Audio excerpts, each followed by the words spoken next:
हाँ जी, तो ये मेरी वेबसाइट है। सबसे पहले जो लोग नोट करना चाहें नोट कर सकते हैं। और लास्ट टाइम का जो प्रेजेंटेशन था उसमें थोड़ा डिस्टरबेंस था नेटवर्क की वजह से। अगर आज किसी को कुछ भी ऐसा लगेगा कि नेटवर्क की वजह से प्रेजेंटेशन और मेरा वॉइस ओवर सिंक्रोनाइज नहीं हो रहा है, तो प्लीज मुझे बता दीजिएगा अनम्यूट करके, सो दैट मेरे घर पे थोड़ा नेटवर्क का इशू रहता है। फॉरेस्ट के किनारे पे है घर, तो इसलिए कभी कभी नेटवर्क कंसिस्टेंट नहीं होता है, तो बीच बीच में कनेक्टिविटी चली जाती है। बट मैं रिकनेक्ट करके फिर से चालू करूंगा तो नेटवर्क सही आ जाएगा। डेस्टिनेशंस की बात करते हैं। सबसे पहले मुनस्यारी कवर करेंगे इस प्रेजेंटेशन में आज के। और इसमें मुनस्यारी पहुंचने के लिए जो नियरेस्ट स्टेशन है वो रामनगर या फिर हल्द्वानी, दो जगह से जा सकते हैं। तो यूजुअली मैं जो भी ट्रिप करता हूँ मैं रामनगर से ही पिकअप अरेंज करता हूँ। तो ये मुनस्यारी रामनगर से 332 किलोमीटर्स होता है। इसके लिए हम बीच में चौकोड़ी में एक होल्ड करते हैं। 1 नाइट होल्ड चौकोड़ी में होता है, उसके बाद हम मुनस्यारी जाते हैं। तो बेसिकली 332 किलोमीटर्स हिल्स में जर्नी करना बहुत टायरिंग होता है, तो इसलिए एक ब्रेक देते हैं बीच में। बाकी डिटेल्स मैं आगे प्रेजेंटेशन में कवर करूंगा। सेकंड जो डेस्टिनेशन है वो है चोपता। चोपता के लिए भी नियरेस्ट रेलवे हेड रामनगर है। और ये थोड़ा डिफरेंट रूट है, रामनगर से गर्जिया होते हुए और भिकियासैन होते हुए जाते हैं। शॉर्टेस्ट रूट है कर्णप्रयाग होते हुए। यहाँ से ये भी 271 किलोमीटर होता है। इसके लिए भी हम बीच में एक ब्रेक लेते हैं। यूजुअली गैरसैंण एक जगह है, वहां पर ब्रेक लेते हैं। तो अभी मुनस्यारी की बात करते हैं। तो जैसा मैंने बताया कि मुनस्यारी के लिए नियरेस्ट रेल हेड तो काठगोदाम या रामनगर है, बट नियरेस्ट एयरपोर्ट या तो पन्नगर आ सकते हैं या पिथौरागढ़ में भी एयर लास्ट ईयर चालू हो गया, 2 साल से स्टार्ट है वहां पे। बट फ्लाइट रेगुलर नहीं है। पंतनगर में भी वैसा ही है, रेगुलर फ्लाइट्स नहीं है। तो यूजुअली हम अपने गेस्ट को बोलते हैं कि वो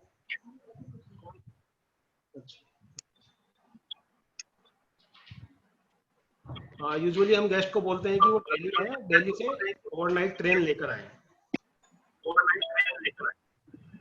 आई थिंक मेरा साउंड इको कर रहा है। मैं देखता हूँ मेरे फोन पे शायद लॉगिन है, तो मैं फोन से लॉगिन हटाता हूँ।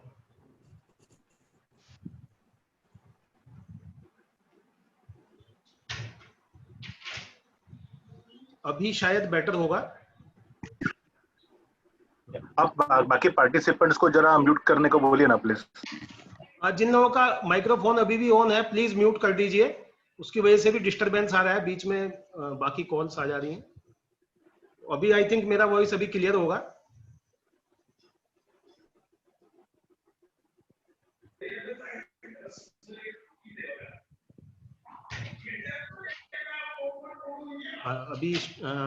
अभी सब क्लियर नहीं सुन पा रहे होंगे। मैंने एक्चुअली मोबाइल फोन से अपने को क्लियर आ रहा है, लेकिन आउट कर दिया। बाकी लोगों से रिक्वेस्ट है कि वो अपने माइक्रोफोन म्यूट कर दें। मैंने बाय डिफॉल्ट सबको म्यूट नहीं किया है, तो कभी कभी किसी को कुछ बोलने सर का आप म्यूट कर दीजिए। जिसको कुछ क्वेश्चन हो तो चैट में हम लिख देंगे सर। ठीक है, मैं आई थिंक यहीं से म्यूट कर देता हूँ सबको।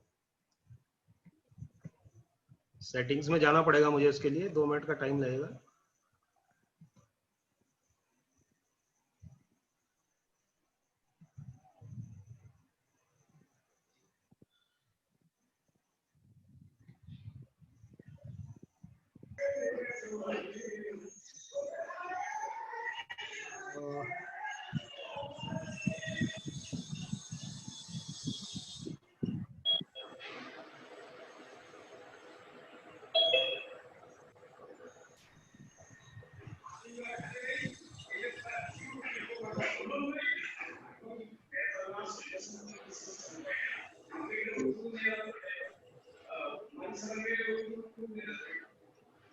आई थिंक अभी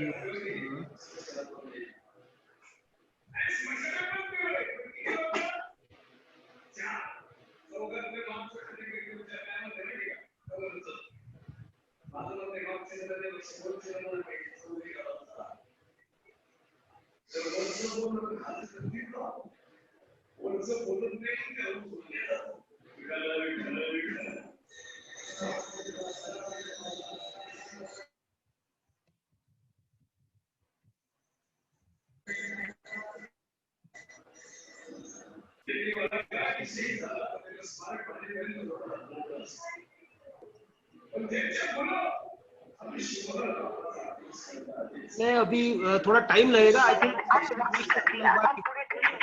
आप लोग प्लीज अपने माइक्रोफोन म्यूट कर दीजिए जिन लोगों का अनम्यूट है, बिकॉज वो मुझे फिर अलग से करना पड़ेगा, तो काफी टाइम टेकिंग हो जाएगा। So request all to mute, sorry.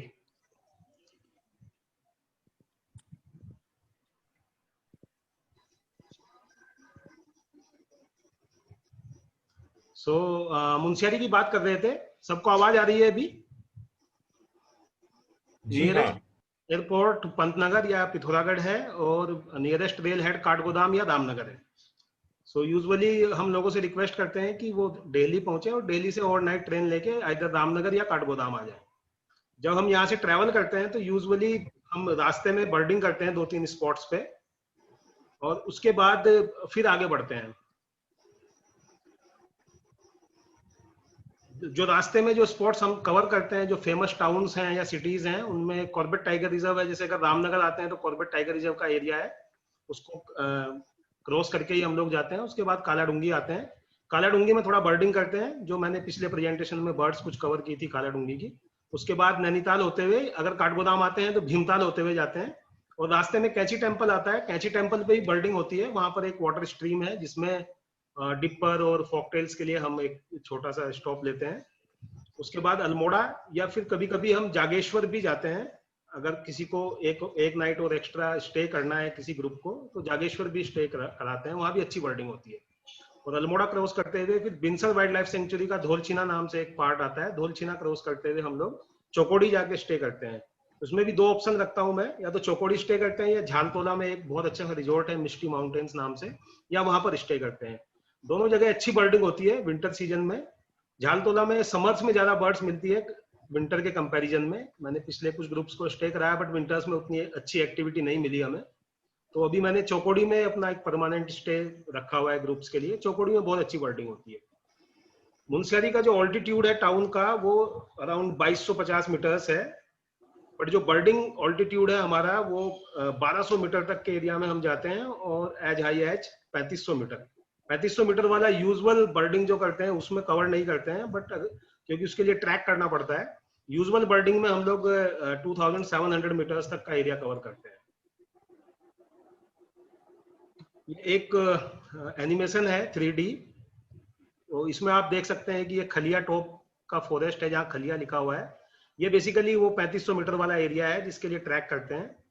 और इसी टॉप के नीचे यहाँ पर मुनस्यारी है, राइट साइड में आप देख रहे होंगे, ये मुनस्यारी का एरिया है। और इधर ये बिरथी फॉल है, इसके बारे में डिस्कस करेंगे। एक वाटरफॉल है, मुनस्यारी जाते हुए रास्ते में पड़ता है। तो जैसे आप देख सकते हैं कि ये जो एरिया है मुनस्यारी का, ये इधर अगर लेफ्ट साइड में देखें तो स्नो कैप्ड माउंटेन्स आ जाती है यहाँ पर। स्नो कैप्ड माउंटेन्स के एकदम सामने है। इसको हिमनगरी भी बोलते हैं उत्तराखंड की। और मुनस्यारी का लिटरल मीनिंग होता है मुनि की सीरी, मतलब जहाँ पे ऋषि मुनि लोग मेडिटेट करते थे, एक ऐसी जगह। ये जो हम चौकोड़ी में स्टे करते हैं, चौकोड़ी का लैंडस्केप है। वहां से भी स्नो कैप्ड माउंटेन्स का बहुत अच्छा व्यू होता है। थोड़ा लंबी रेंज दिखती है वहां से, त्रिशूल पीक, नंदा देवी, नंदा कोट, पंचाचूली का भी व्यू होता है। अगर मुनस्यारी जाते हैं तो मुनस्यारी से खाली पंचाचूली का ब्रॉड व्यू होता है और एकदम सामने होती है पंचाचूली। तो ये चौकोड़ी भी एक तरीके से एक फ्लैट जैसा एरिया है। और यहाँ पे पुराने टाइम में, ब्रिटिश टाइम में, ब्रिटिश टी गार्डन्स हुआ करते थे। कुछ टी गार्डन्स अभी भी हैं वहाँ पे और कुछ टी गार्डन्स में रिजॉर्ट बन गए हैं अभी। तो ये भी बहुत अच्छी लोकेशन है बर्डिंग के हिसाब से। और इसका भी ऑल्टीट्यूड अराउंड 2000 मीटर्स है। ये मुनस्यारी की जियोग्राफी है। ये नीचे मुनस्यारी टाउन है जहाँ पे अभी कर्सर है मेरा, और ये खलिया टॉप है ऊपर एकदम, जो टॉप दिख रहा है इसको खलिया टॉप बोलते हैं। ये बेसिकली ट्रैकिंग एरिया है। मेन रोड से अराउंड 6 किलोमीटर्स का ट्रैक है ये। इसके लिए 6 किलोमीटर्स के बाद में एक जगह आती है, यहाँ पर भुजानी बोलते हैं उसको। वहां पर एक कुमाऊं मंडल विकास निगम का गेस्ट हाउस है जिसको अभी एक कोई प्राइवेट पर्सन रन करते हैं। और फर्दर 6 किलोमीटर्स जा सकते हैं। तो कुछ लोगों के माइक्रोफोन अभी भी अनम्यूट है, प्लीज वो म्यूट कर दीजिए क्योंकि काफी डिस्टरबेंस हो रहा है बीच में।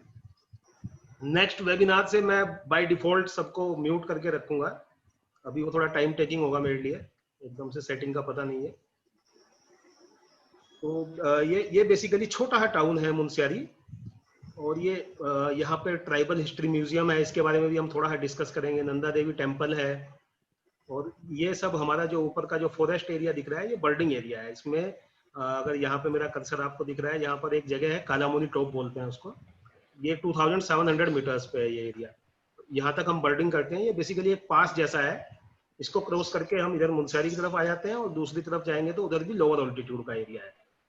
और यहाँ पे मुनस्यारी से डाउन में एक जगह आती है मदकोट, वो अराउंड 1200 मीटर्स के ऑल्टीट्यूड पे, जहाँ पर हम बर्डिंग करने के लिए जाते हैं।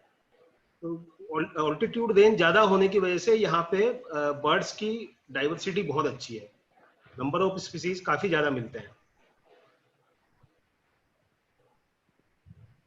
ये बिरथी फॉल का एरिया दिख रहा है इसमें। जैसे खलिया टॉप पे अगर पहुंचते हैं तो खलिया टॉप का जस्ट एक मिडोज है ये, बेसिकली खलिया टॉप। तो जैसे इसमें देख रहे हैं आप, यहाँ पे ट्री लाइन खत्म हो जाती है और ये ग्रास लैंड शुरू हो जाती है, हाई ऑल्टीट्यूड ग्रास लैंड, जिसको कि मिडोज बोलते हैं। और इसमें डिफरेंट टाइप की स्पीसीज मिलती हैं, जिसको हम अभी आगे कवर करेंगे। Pawar ji, sorry to interrupt, ये चंद्रलता जी का अभी भी फोन चालू है, प्लीज अनम्यूट कर लीजिए, अपने आप को म्यूट कर लीजिए please. Lata ma'am please mute कर लीजिए माइक्रोफोन अपना, थैंक यू। मेरा तो नहीं, फिर से अनम्यूट हो गया। हाँ अभी ठीक है मैम, थैंक्स।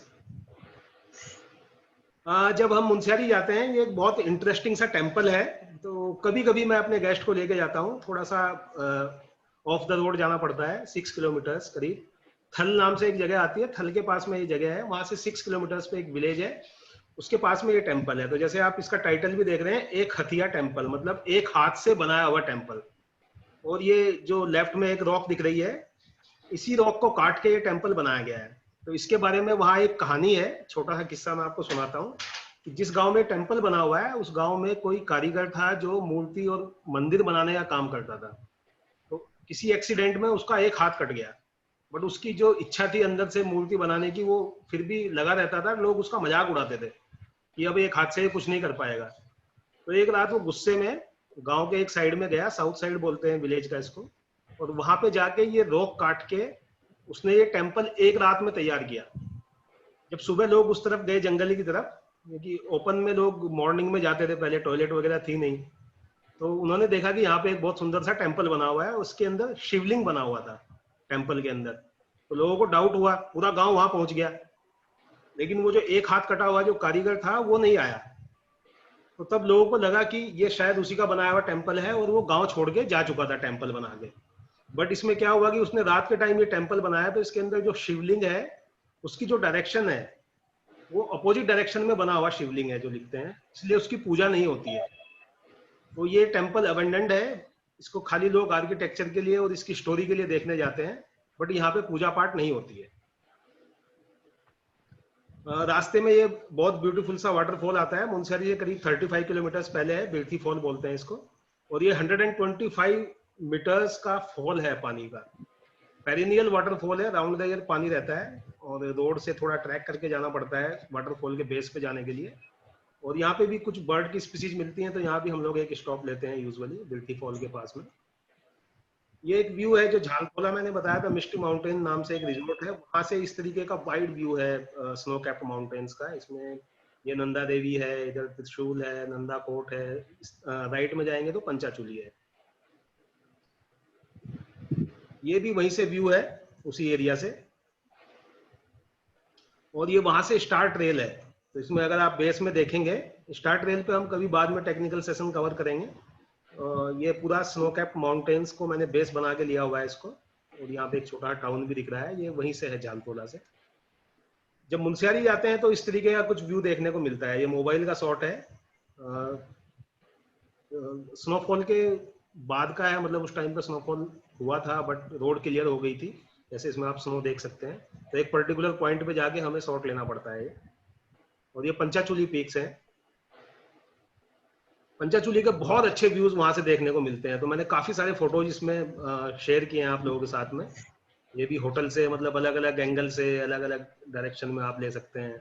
बाई चांस एक बार एक ये मौत मिला था मुझे, ये बेचारा मरने वाला था तो इसको मैंने फूल के ऊपर बैठा के ऐसे शॉट लिया।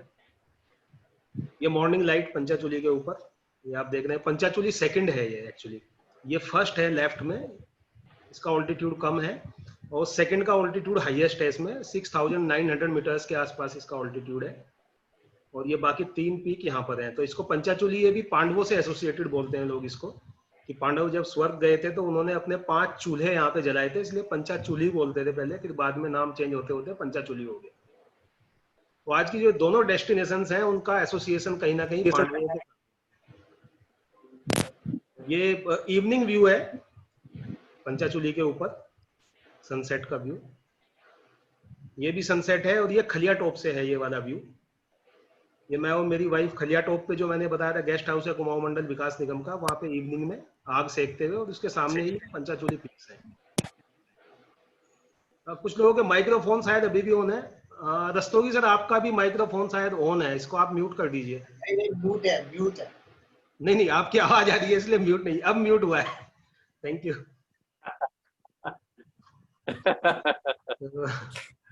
ये भी एक व्यू खलिया टॉप से है, खलिया टॉप का 0 पॉइंट बोलते हैं उसको। तो वहां पर हम लोग बेसिकली स्नोकॉक देखने गए थे, जिन्होंने मेरे पुराने वेबिनार देखे हैं उसमें मैंने ये पूरी साइटिंग को डिस्कस किया था स्नोकॉक की। तो वहां से बहुत वाइड व्यू है, पंचाचूली के साथ ही नंदा देवी वगैरह भी दिखती है, स्टूल भी दिखता है। ये वो गेस्ट हाउस है जो कुमाऊं मंडल विकास निगम का गेस्ट हाउस है, ये खलिया टॉप से है और इस गेस्ट हाउस में यूजुअली स्टे करके फिर खलिया टॉप बर्डिंग के लिए जाते हैं। बट फोटोग्राफर्स के लिए थोड़ा डिफिकल्ट है क्योंकि काफी अच्छा ट्रैक है, चढ़ाई काफी ज्यादा है, मतलब 2700 मीटर से हम सीधे 3500 मीटर पे जाते हैं। ये वहां पर एक और व्यू पॉइंट है, बेतुली धार बोलते हैं इसको। मुनस्यारी जाते हुए जो पहला व्यू होता है पंचाचूली का वो बेतुली धार से ही होता है और बर्डिंग के लिए बहुत इंपॉर्टेंट एरिया है बेतुली धार, क्योंकि हमारे फेजेंट्स सब वहीं मिलते हैं। तो वहां से इस तरीके का व्यू होता है। यूजुअली हम जब पहुंचते हैं शाम को तो इवनिंग लाइट्स ऐसे होती है पंचाचूली के ऊपर। अभी ये सनसेट का वहां पर इस तरीके से आप टाइम लैप्स भी बना सकते हैं। ये तो जो नंदा देवी टेम्पल है मुनस्यारी में, ये वहां से मैंने टाइम लैप्स बनाया था। ये काफी कुछ क्रिएटिव किया जा सकता है हिमालय के साथ में। ये मून लाइट में पंचाचूली पीक्स, जब फुल मून नाइट होती है विंटर्स में तो इस तरीके का कुछ व्यू होता है। और मून लाइट में ही स्टार ट्रेल्स भी पंचाचूली के ऊपर कर सकते हैं इस तरीके से। ये जब स्नोफॉल होता है वहां पे तो थामरी कुंड नाम से एक नेचर ट्रेल है वहां पे। बेसिकली 2 छोटे छोटे लेक्स हैं मुनस्यारी में, एक थामरी कुंड बोलते हैं और दूसरा मेसर कुंड बोलते हैं। तो दोनों के लिए ट्रैक करके जाना पड़ता है। बर्डिंग अच्छी है दोनों में, बट बहुत टाइम टेकिंग है और थोड़ा रास्ता प्रॉपर नहीं है थामरी कुंड के लिए स्पेशली। मेसर कुंड के लिए तो रास्ता ठीक है बट चढ़ाई वाला ट्रैक है वो भी। और बट वो सारी स्पीसीज आसपास के एरिया में मिल जाती हैं। थामरी कुंड में स्पेशली मस्क डियर का एरिया है, मस्क डियर की साइटिंग हो जाती है अगर थामरी कुंड का ट्रेल करते हैं। ये जब स्नोफॉल होता है तो स्नोफॉल में कुछ ऐसा रोड का नज़ारा होता है वहाँ पे। और कुछ वीडियोस मैंने आगे डाले हैं कि स्नोफॉल के टाइम पे अगर आप वहाँ जाते हैं तो कैसा आपको देखने को मिलेगा।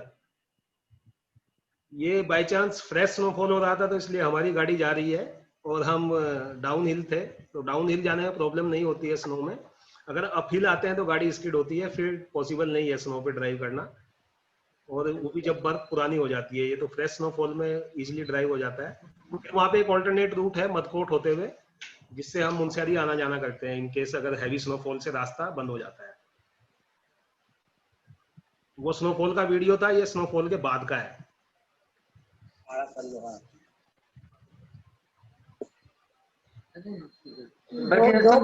दो कुर्सी आती है ना। अब मैं तुम बैठे प्लीज माइक्रोफोन म्यूट कर दीजिए, किनकी आवाज आ रही है। एक और वीडियो डाला है जब सनलाइट आ जाती है, तो ये खलिया टॉप का व्यू है ऊपर लेफ्ट साइड में जो देख रहे हैं, पूरा स्नो से भरा हुआ है।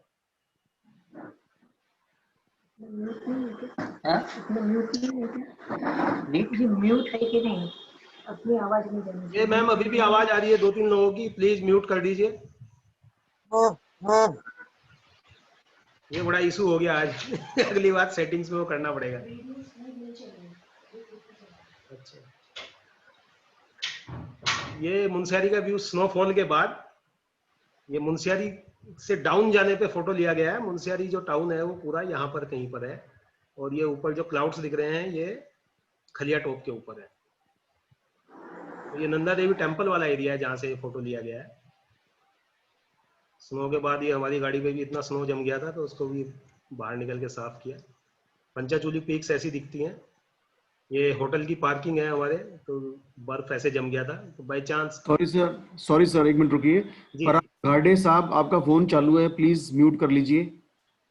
पराग घाटे। आज प्लीज कोऑर्डिनेट ऐसे ही करना पड़ेगा अगली बार से नहीं होगी ये प्रॉब्लम काफी लोगों का आज ये इशू आ रहा है। जोयदा आपका भी म्यूट नहीं है शायद।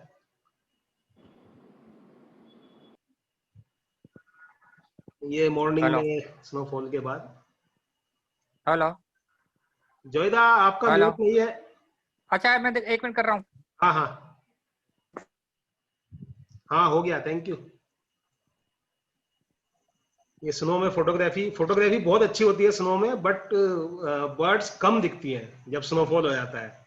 स्नोफॉल होने के बाद जब सनलाइट आती है तब अच्छी बर्डिंग होती है।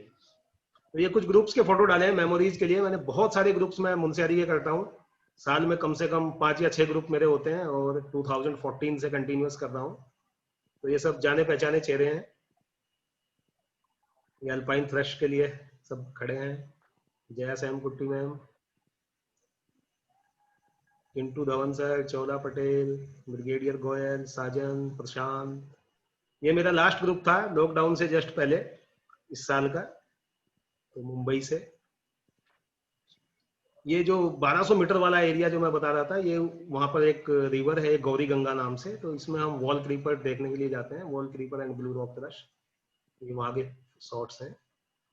दीपा एंड सुमा। और ये होटल में बैठ के ऐसा कुछ व्यू देखने को मिलता है। कयामत सर और सोनल पटेल मैम। ये प्रणेश सर हैं बेंगलोर से। ये बेतुली धार वाला व्यू है। ये भी उधर बेतुल धार के पास का व्यू है। ये अल्पाइन एक्सेंटर रोड के ऊपर ऐसे मिलती है, तो आई लेवल शॉट लेने के लिए इस तरीके से कुछ लेटना पड़ता है रोड पे। वहाँ पे जो ट्राइबल हिस्ट्री म्यूजियम की मैंने शुरू में बात की थी, ये ट्राइबल हिस्ट्री म्यूजियम है जिसमें बेसिकली मुनस्यारी क्या है कि ट्राइब्स का एरिया है। भोटिया ट्राइब बोलते हैं उनको। तो वहाँ पे वही लोग हैं सब, उनके कल्चर को दिखाते हुए और उनकी हिस्ट्री को दिखाते हुए एक रिटायर्ड टीचर थे शेर सिंह पांगती जी, उन्होंने ये म्यूजियम बनाया हुआ है। पर्सनल प्राइवेट म्यूजियम है, बट कोई भी विजिट कर सकता है 10 रुपीज टिकट में। ये जो थामरी कुंड मैं बोल रहा था लेक, ये वाला एरिया है। यहाँ पे ग्रोस बीक्स बहुत अच्छी दिखती हैं। ये पूरा जो फॉरेस्ट है वो कॉनिफेरस फॉरेस्ट है इसके आसपास में, ग्रोस बीक और मस्क डियर।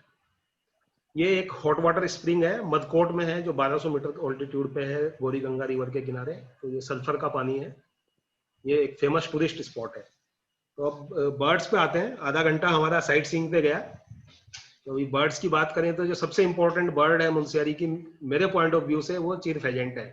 बाकी जगह उतनी अच्छी साइटिंग्स नहीं होती हैं, वेस्टर्न हिमालय के एंडेमिक है। और सबसे अच्छी जो साइटिंग्स हैं आजकल की डेट में वो वहीं पर है। पहले पंगोट लोग आते थे इसको देखने के लिए, बट पंगोट में साइटिंग्स थोड़ा कम हो गई हैं, बट वहाँ पे रेगुलर साइटिंग्स अभी भी है। तो इसके कुछ अच्छे फोटोग्राफ्स मैंने इसमें डाले हैं। ये एक मार्च 2018 में हमें मिला था विराग शर्मा सर के साथ में। तो इसकी कॉल भी मैं आपको सुनाता हूँ। अगर बर्ड नहीं भी दिखती है कई बार तो कॉल सुनाई दे जाती है झाड़ी से ऐसे। तो इसमें लेफ्ट साइड में मेल है और राइट साइड में फीमेल है। तो टेल में डिफरेंस होता है। टेल पे जो बैंड्स हैं वो काफी ब्रॉड होते हैं मेल के, ब्लैक ब्रॉड बैंड्स। साइज का भी थोड़ा डिफरेंस होता है।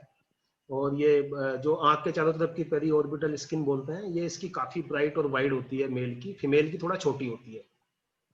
बहुत ज्यादा नंबर्स नहीं है इसके भी वहां पे, वल्नरेबल कैटेगरी में है ये बर्ड। ये जुवेनाइल है इसका। जुवेनाइल भी कभी कभी देखने को मिल जाते हैं विंटर सीजन में जब जाते हैं अक्टूबर नवंबर में। ये मेल और जुवेनाइल। दूसरी इंपॉर्टेंट बर्ड है सैटल ट्रैगोपैन, जो वेस्टर्न हिमालय की अगर बात करें तो मेरी नॉलेज में जो साइटिंग्स हैं उसकी केवल इसी एरिया में है। ईस्टर्न हिमालयाज में काफी जगह दिखती है, बट वेस्टर्न में सैटल ट्रैगोपैन मुनस्यारी के एरिया में ही जो भी साइटिंग अभी रिपोर्टेड वो मुनस्यारी से ही है। और इसकी भी अगर आप ब्रीडिंग सीजन में जाएंगे अप्रैल के महीने में तो बड़ी यूनिक सी कॉल होती है, तो कभी कभी कॉल सुनाई दे जाती है।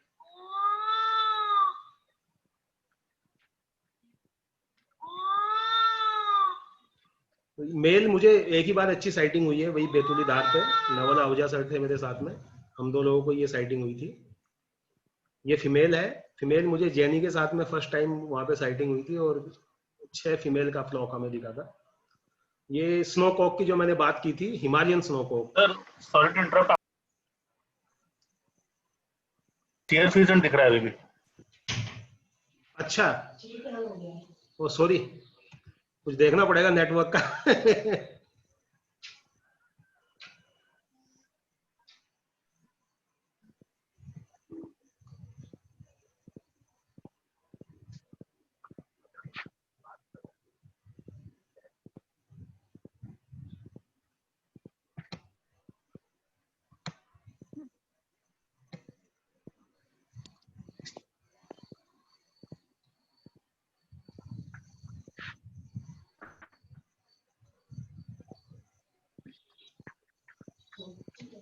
अभी चीड़ का ये वाला एरिया कवर हो गया होगा सबका, इसी पे हैंग हुआ था। तो अब आगे बढ़ते हैं चीड़ से। पहले वाला चीर फिजन का वो पैर तक। अच्छा, पेयर तक आया था, चलिए पेयर से आगे बढ़ते हैं अभी। सॉरी, ये नेटवर्क का इशू रहता ही है मेरे यहाँ पे, कोई ब्रॉडबैंड लाइन नहीं है एक्चुअली, ये जस्ट एयरटेल का एक हॉटस्पॉट है, उसको मैं यूज करता हूँ। বাকিটাকে দেখো, উত্তরাখণ্ডের দেখাচ্ছে এই ভদ্রলোক ডাইরেক্ট বলছে ये এই যে রাজেশ गैलेक्सी पानवार A7 किसका है, प्लीज म्यूट कर दीजिए। Direct telecast. मैं यहाँ से मैं म्यूट कर सकता हूँ शायद लोगों को, जो मुझे सामने दिखाई देगा।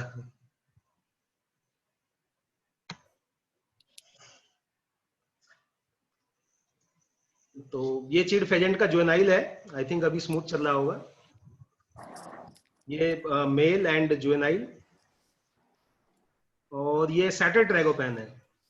सैटर ट्रैगोपैन का मैं बोल रहा था कि वेस्टर्न हिमालयाज में केवल यही एक स्पॉट है जहां से कंफर्म साइटिंग्स हैं इसकी।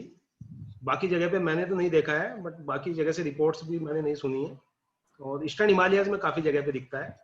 तो ब्रीडिंग सीजन में यूजुअली इसकी इंटरेस्टिंग सी कॉल होती है, बच्चे के रोने के जैसी। तो ये आप लोगों को सुनाई दे जाएगी अगर बर्ड नहीं भी दिखेगी तो। ये फीमेल है, फीमेल का कलर काफी डल होता है और एकदम जो हैबिटेट है, हैबिटेट में मर्ज रहती है। तो मेल बहुत डिस्टिंग्विश होता है। फीमेल को लोकेट करना थोड़ा डिफिकल्ट होता है, शेड में ये फीड करती रहती है। ये हिमालयन स्नोकॉक है, जो खलिया टॉप वाला जो मैंने एरिया शुरू में दिखाया था, ये खलिया टॉप वाले एरिया में मिलते हैं। और विंटर माइग्रेंट है वहां भी, राउंड द ईयर नहीं दिखते हैं। विंटर्स में जब हाई ऑल्टीट्यूड एरियाज में हैवी स्नोफॉल होता है तो ये माइग्रेट करके इस एरिया में आ जाते हैं। तो इसकी साइटिंग केवल खलिया टॉप पे ही होती है और उसके लिए ट्रैक करके ही जाना पड़ता है। यूजुअली ऐसे स्नो में बैठे हुए दिखते हैं हैबिटेट में। कभी कभी बहुत अच्छी साइटिंग्स होती हैं। जब हम लोग गए थे तो अराउंड 38 इंडिविजुअल्स उस एरिया में थे, बट हमें 18 की करीब साइटिंग हुई थी। इनकी भी कई बार अगर साइटिंग नहीं होती तो कॉल सुनाई दे जाती है। कॉल थोड़ा यूनिक होती है इसकी भी। इजी साइटिंग के लिए तो इसकी लद्दाख सबसे बढ़िया होता है, हिमालयन स्नोकॉक की। बट अगर यहाँ पास के एरिया में किसी को साइटिंग करनी है तो ये एक स्पॉट है।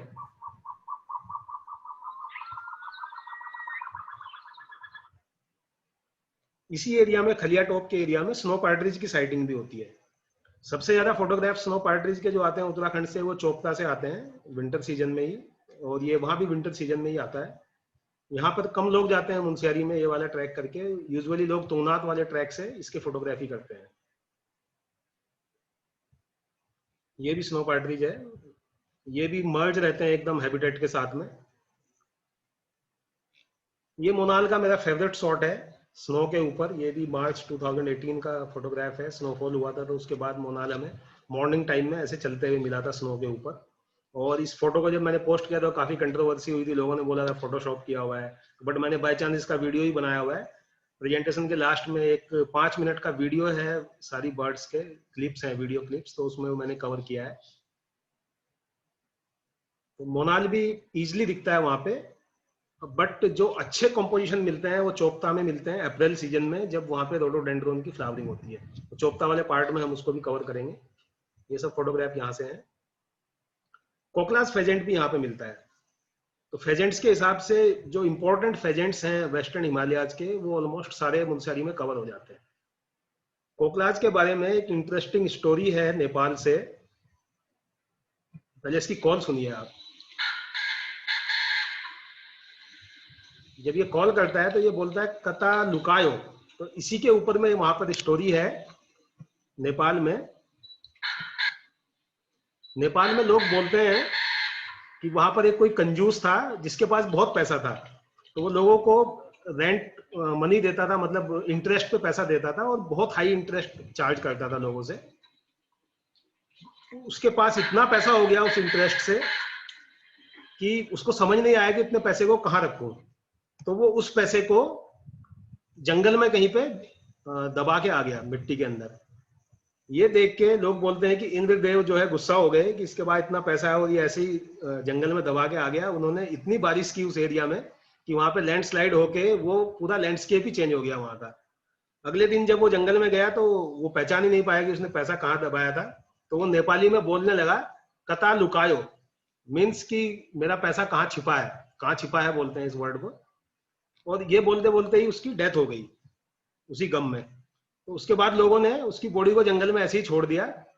तो लोग बोलते हैं कि उसने दूसरा जन्म लिया कोकलाज के रूप में, और वो तब से लेके अब तक उन्हीं जंगलों में भटक रहा है कता लुकाया बोलते हुए। ये गोल्डन ईगल है। गोल्डन ईगल की बहुत अच्छी साइटिंग्स यहाँ पे होती हैं। यूजुअली फ्लाइंग शॉट्स ज्यादा मिलते हैं, कभी कभार ऐसा होता है कि बैठा हुआ मिलता है। तो ये एक इंस्टांस पे मुझे बहुत अच्छा शॉट मिला था बैठा हुआ अडल्ट बर्ड का। अदरवाइज फ्लाइंग शॉट्स ज्यादा मिलते हैं।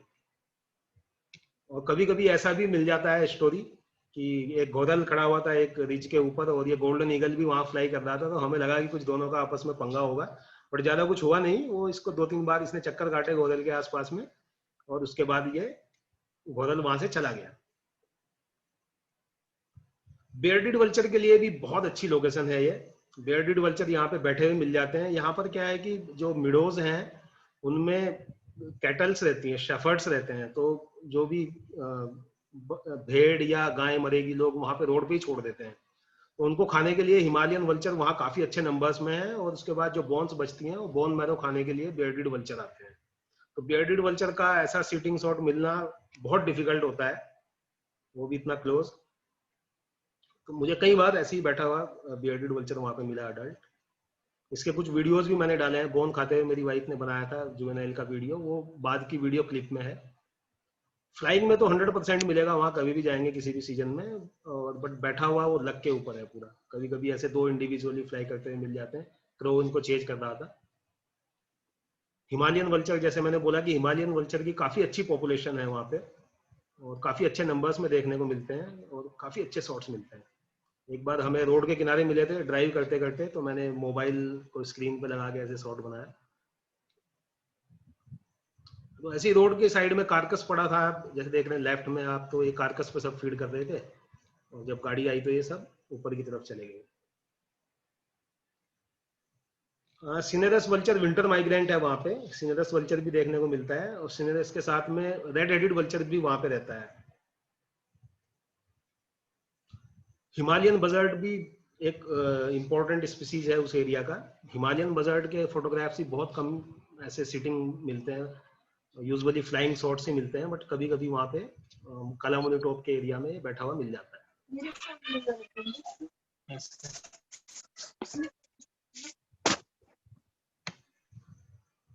पेरेग्रीन फैल्कन, जो ये रेजिडेंट है, जो शाइन फैल्कन बोलते हैं। जैसे इसका आप अंडर पार्ट्स देख रहे हैं तो ये रिफस कलर के हैं। तो ये पेरेग्रीन फैल्कन भी वहां पे दिखता है, बट रेगुलर साइटिंग नहीं है। मुझे एक ही बार ऐसे अच्छा शॉट मिला बैठे हुए इसका। एक और इम्पोर्टेंट बर्ड है माउंटेन रीजन का, कॉलर्ड आउलेट।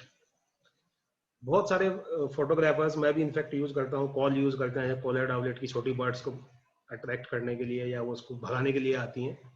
तो यूजुअली इसके भी अच्छे शॉट मिलने बहुत मुश्किल होते हैं क्योंकि छोटी बर्ड है और हमेशा पत्तों में छिप के बैठता है। और इसका फॉल्स फेस होता है इस तरीके से, हेड के पीछे दो आईज जैसी दिखती हैं, तो ये लगता है कि पीछे भी इसका फेस है। ये रियल में बर्ड्स को उल्लू बनाने के लिए है। और अगर जब ये कॉल करता है तो एक बार मुझे ये पंगोट का फोटो है वैसे, बट मैंने दिखाने के लिए आप लोगों को डाला है। और बहुत पुराना फोटो है मेरा, बहुत बेसिक कैमरे से, और आई थिंक 150-500 सिग्मा का लेंस था मेरे पास उन दिनों जिससे लिया है मैंने। बट ये बहुत इंटरेस्टिंग लगा मुझे कि जैसे कोई ओल्ड मैन दाढ़ी वाला, ऐसा कुछ फेस देखने को मिला इसका कॉल करते हुए। मोस्टली जब आउटलेट्स कॉल करते हैं तो उनके गले पे ऐसे इस तरीके से फूलता है, व्हाइट पैच आता है, तो इसका भी एक इस तरीके का शॉट मुझे मिला और इसकी कॉल डाली है मैंने। ये कॉल वहीं पे मुनस्यारी में मैंने रिकॉर्ड की थी। तो इसका भी एक वीडियो मैंने कवर किया, स्नोफॉल में हमें एक ब्रांच के ऊपर बैठा हुआ मिला था, वो वीडियो क्लिप्स में है। चेस्टनट थ्रश, चेस्टनट थ्रश भी उतनी कॉमन साइटिंग नहीं है। विंटर्स में यूजुअली एक एरिया है मुनस्यारी में, इनफैक्ट दो सर वापस फ्रीज हो गया ऑडियो वीडियो। सॉरी, अभी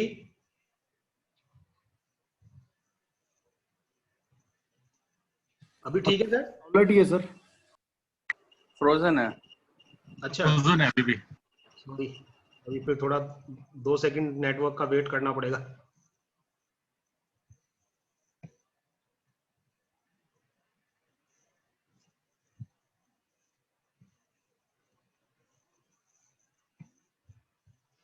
अभी चेस्टनट थ्रश दिख रहा है?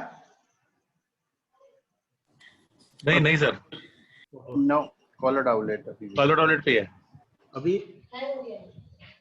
ना। हाँ, अरे, कुछ करना पड़ेगा। आई थिंक अनशेयर करके फिर से शेयर करो आप। हो सकता है उससे कुछ चले।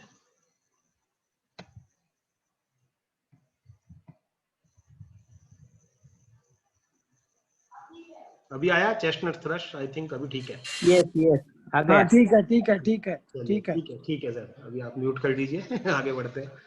सो chestnut thrush comparatively rare sighting है इस थ्रश की, और बहुत ब्यूटीफुल थ्रश होता है।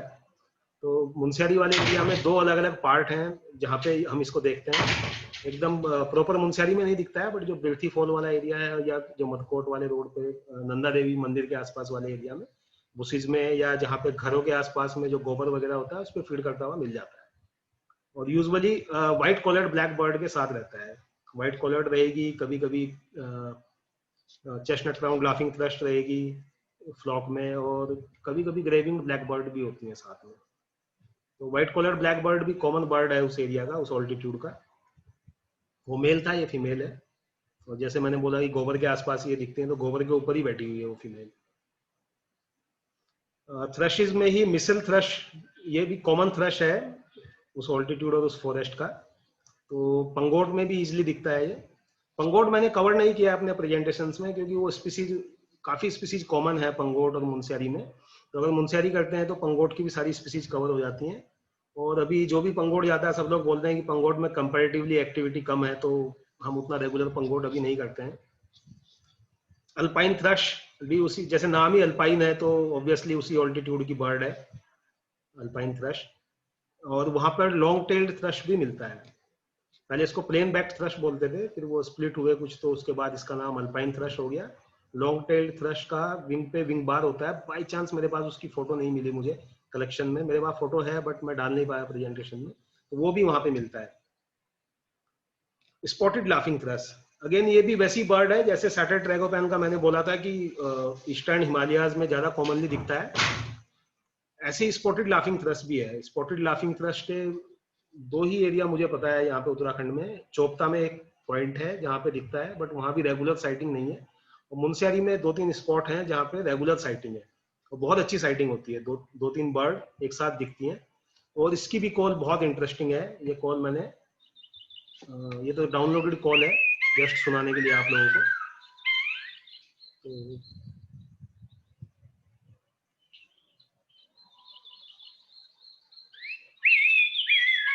और 2 बर्ड सिंक्रोनाइजेशन में ऐसे ही कॉल करती हैं, अगर 2 बर्ड होती हैं जो कॉल में है, अभी सुन रहे हैं आप लोग। ये वेरीगेटेड लाफिंग थ्रश है। ये भी थोड़ा हायर ऑल्टीट्यूड की बर्ड है, जो ओक फॉरेस्ट यूजुअली होता है 2000 मीटर्स के आसपास, उन्हीं एरियाज में मिलती है, वहां पर काफी कॉमन है ये variegated laughing thrust. But photograph करना इसको भी थोड़ा चैलेंजिंग है। शाई बर्ड होती है और डेंस कैनोपी में ही हमेशा घुसी रहती है। Long billed thrust, long billed thrust भी फोटोग्राफर्स के लिए एक टारगेट होता है। जब भी कोई फोटोग्राफर जाता है ऐसे एरियाज में तो वो लॉन्ग बिल्ड थ्रश उनके टारगेट में रहता है। बट यहाँ पे अच्छी साइटिंग्स होती हैं 2-3 लोकेशंस पे। पाइड थ्रश, पाइड थ्रश उस एरिया में समर विजिटर है।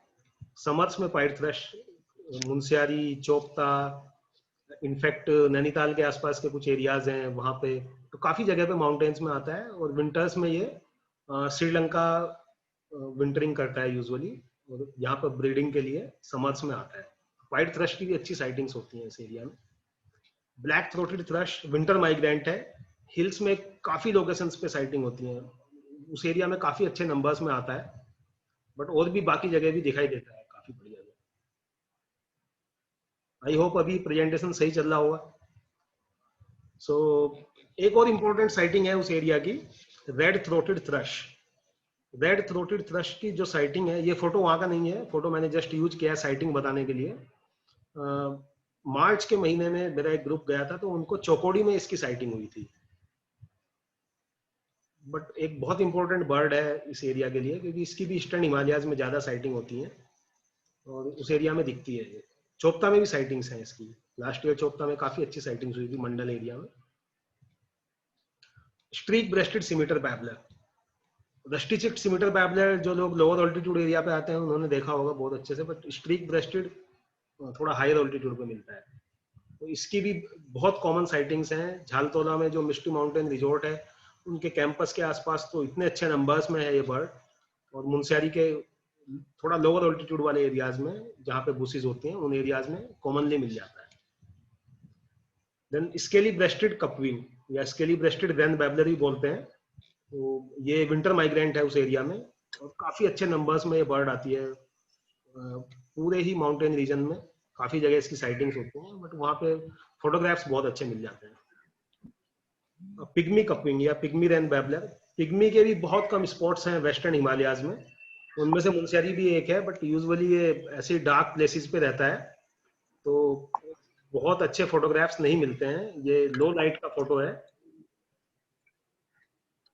किसी का माइक्रोफोन अभी भी ऑन है, कर लीजिए प्लीज, गाड़ी की आवाजें आ रही हैं किसी के माइक्रोफोन से। So Himalayan shrike babbler, white browed shrike babbler भी इसको बोलते हैं, मतलब पहले बोलते थे, अभी तो स्प्लिट हुआ है, तो अभी ब्लाइट श्राइक बैबलर जो ईस्टर्न हिमालयाज में मिलता है और जो यहाँ पे मिलता है उसको हिमालयन श्राइक बैबलर बोलते हैं। इसकी भी काफी अच्छी साइटिंग्स हैं। लोकली माइग्रेट करता है, विंटर्स में थोड़ा लोअर ऑल्टीट्यूड पे आ जाता है, बट समर्स में हायर ऑल्टीट्यूड पे मिलता है। तो मुंशियारी में दोनों ही एडवांटेज है कि समर्स में भी मिलेगा थोड़ा ऊपर वाले पार्ट में 2700 मीटर वाले पार्ट में, और विंटर्स में अगर जाएंगे तो लोअर ऑल्टीट्यूड वाले पार्ट में मिलेगा। ये फीमेल है उसकी। दूसरा श्राइक बैबलर है ग्रीन श्राइक बैबलर, ये भी रेजिडेंट बर्ड है और राउंड द ईयर साइटिंग्स होती हैं इसकी भी। ये भी लोकली माइग्रेट करता है, हायर ऑल्टीट्यूड से थोड़ा वैली वाले एरियाज में आ जाता है, बट बहुत लंबा माइग्रेशन नहीं है इसका। हॉडसन्स रेड स्टार्ट, अगेन एक ऐसी बर्ड है जिसकी वेस्टर्न हिमालयाज में साइटिंग्स बहुत कम है। इस साल मुंशियारी में बहुत ज्यादा स्नोफॉल हुआ था, तो दिसंबर में मेरा एक ग्रुप था सुबैन घोष का, तो उनके साथ में मुझे इस बर्ड की फर्स्ट टाइम साइटिंग हुई वेस्टर्न हिमालयाज में। ईस्टर्न में तो काफी कॉमन है ये रेड स्टार्ट, वो विंटर माइग्रेंट है। यहाँ की जो कॉमन रेड स्टार्ट है वो ब्लू फ्रंटेड रेड स्टार्ट है। ब्लू फ्रंटेड की साइटिंग्स तो थोड़ा सात ताल वाले एरिया में और काफी जगह विंटर्स में होती है, बट जब स्नोफॉल होता है तो स्नोफॉल में कुछ इस तरीके के फोटोग्राफ्स वहां पे मिलते हैं इसके। कॉलर्ड ग्रोसबीक, ग्रोसबीक में हमारे यहाँ 3 ग्रोसबीक कॉमनली दिखती हैं, collared, black and yellow and spot winged. तो कॉलर्ड ग्रोसबीक की यहाँ पे साइटिंग्स तब होती है जब काफी हैवी स्नोफॉल होता है ऊपर के एरियाज में, तो ये थोड़ा लोअर ऑल्टीट्यूड एरियाज में आ जाती हैं, सेटलमेंट के आसपास, जो मुंशियारी टाउन है उसके आसपास के एरिया में। तो ये लास्ट सीजन का फोटो है मेरा, लास्ट ईयर का फरवरी मंथ का, जब स्नोफॉल के बाद में ये थोड़ा लोअर ऑल्टीट्यूड पे आई हुई थी कॉलर्ड ग्रोसबीक। स्पॉट विंग्ड ग्रोसबीक थोड़ा जब विंटर्स का सीजन होता है वो एकदम वही लोकल माइग्रेंट है, तो वो भी ऑल्टीट्यूडनली माइग्रेट करके पंगोट वाले एरिया में काफी अच्छी दिखती है, या चोपता में हम उसको कवर करेंगे, मक्कुमट वाला जो एरिया है वहां पे दिखती है। तो यहाँ पे एक लोकल ट्री होता है, पदम बोलते हैं उसको, उसके सीड्स खाती है वो, तो उसकी साइटिंग वहां पे काफी अच्छी होती है। Black and yellow grosbeak भी इसके साथ ही कभी कभी दिख जाती है। सर फ्रोजन है, स्क्रीन फ्रोजन। अभी वो क्या हमें कॉलर्ड दिख रहा है। हाँ कॉलर्ड कोलर्ड पे हूँ सर मैं अभी तो कोलर्ड का डिस्क्रिप्शन बता रहा हूँ। अभी आगे बढ़े हम, गोल्डन बुश रोबिन आया। Yes sir, yes. जी जी। तो ग्रोस बीक 3 यूजुअली दिखती हैं। व्हाइट विंग ग्रोस बीक की साइटिंग्स भी हैं वेस्टर्न हिमालयाज में, बट कम है बहुत उसकी। गोल्डन बुश रोबिन भी एक इम्पोर्टेंट फोटोग्राफी के हिसाब से इम्पोर्टेंट बर्ड है, और इसकी भी काफी अच्छी साइटिंग्स मुनस्यारी वाले एरियाज में होती है। विंटर सीजन में ज्यादा दिखती है, समर्स में ये जो खलिया टॉप वाला एरिया है वहां पे नेस्टिंग करती है, और विंटर्स में ये डाउन रोड के आसपास के एरियाज में दिखती है। ये मेल है गोल्डन बुश रोबिन के, ये भी मेल है, और ये फीमेल है। फीमेल थोड़ा डलर होती है कलर में। स्पेकल्ड वुड पिजन, ये भी रेजिडेंट बर्ड है वहाँ का, और डेंस जो फॉरेस्ट पैचेस होते हैं उनमें यूजुअली बड़े फ्लॉक में दिखते हैं। चोपता में भी अच्छी साइटिंग्स हैं, और यहाँ भी मुनस्यारी में भी अच्छी साइटिंग्स है इसकी। और ऐसे ही पूरा पेड़ भरा हुआ दिखेगा इनका, 20-30 का फ्लॉक यूजुअली रहता है। स्नो पिजन भी विंटर सीजन में स्नोफॉल के बाद रोड के आसपास के एरिया में काफी बड़े फ्लॉक्स में दिखते हैं। ये भी दोनों जगह दिखते हैं, चोपता में भी और मुनस्यारी में भी। सो ऑलमोस्ट 90% बर्ड जो है दोनों प्लेसेस की कॉमन है। तो मैंने मैक्सिमम बर्ड्स को मुनस्यारी में कवर किया है, क्योंकि मेरे पास जो ज्यादा अच्छे फोटोग्राफ्स हैं वो मुनस्यारी एरिया से ही हैं इन सब। ये snow pigeon against snow cap mountains. Common would pigeon, ये भी विंटर माइग्रेंट है, और मुनस्यारी जाने से पहले थल नाम से एक एरिया आता है 70 किलोमीटर पहले मुनस्यारी से करीब, उसके आसपास के एरिया में ये कभी कभी काफी बड़े फ्लॉक में दिखते हैं। जैनी मारिया मेरे साथ एक बार मुनस्यारी गई थी, तो हम लोगों को काफी बड़ा फ्लॉक दिखा था, अराउंड 100+ पिजन्स होंगे। तो इसके भी बहुत अच्छे फोटोग्राफ्स लोगों के पास नहीं है इंडिया से, ये भी यूजुअली आई लेवल पे बैठा हुआ कम मिलता है, बट उस एरिया में काफी अच्छे नंबर्स में आते हैं, तो अच्छे फोटोज मिल जाते हैं। यूरेशियन जे, ये भी हाई ऑल्टीट्यूड का कॉमन बर्ड है क्रो फैमिली से। देन समर सीजन में ग्रे बैलिड कुक्कू हमने पिछले प्रेजेंटेशन में भी कवर किया था, कालाडूंगी एरिया में आता है, और इस एरिया में भी काफी कॉमनली मिल जाता है ग्रे बैलिड कुक्कू। कुक्कूज की अगर बात करें तो इम्पोर्टेंट कुक्कू उस ऑल्टीट्यूड का है हिमालयन कुक्कू। हिमालयन कुक्कू बहुत कम साइटिंग्स होती हैं, यूजुअली कॉल ही सुनाई देती है, और मेरे पास ही बहुत अच्छे फोटोग्राफ्स नहीं है। ये एक फोटोग्राफ मुझे मिला अपने कलेक्शन से, तो उस ऑल्टीट्यूड पे हिमालयन कुक्कू भी आती है। पंगोट में भी साइटिंग्स होती है हिमालयन कुक्कू की, या नैनीताल के आसपास के एरिया में भी। येलो रम्प्ड हनी गाइड, इसकी भी साइटिंग्स कम है मुनस्यारी में, बट 2-3 अच्छी साइटिंग्स हुई हैं हम लोगों को वहां पर येलो रम्प्ड हनी गाइड की।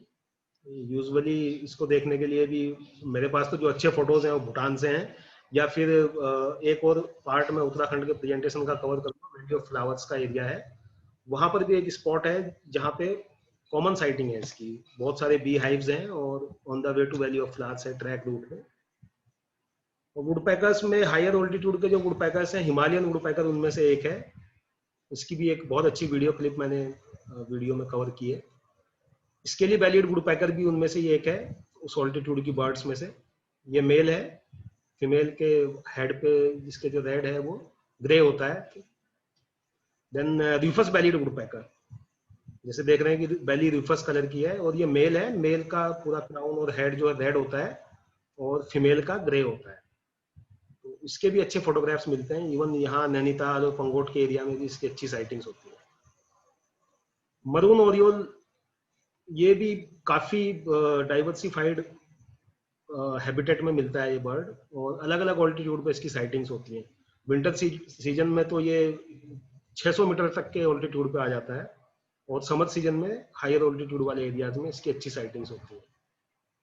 ये बेसिकली मेल है और ये फीमेल है। तो फीमेल में आगे ये पैटर्न होता है, मेल का फ्रंट साइड नहीं दिख रहा है, अदरवाइज ये फ्लैट होता है सिल्वर कलर का। गोल्ड क्रेस्ट, ये विनोद शर्मा सर को ये साइटिंग याद होगी। ये चौकोड़ी में जिस रिजॉर्ट में हम स्टे करते हैं उन्हीं के कैंपस में हम लोगों को मिला था, और इतना कोऑपरेटिव बर्ड था। बाय चांस इसकी टेल नहीं थी, टेल कटी हुई थी, बट उसने इतने बढ़िया फोटो दिए कि इसकी आई में आप पीछे रिजॉर्ट का भी कुछ पार्ट देख सकते हैं।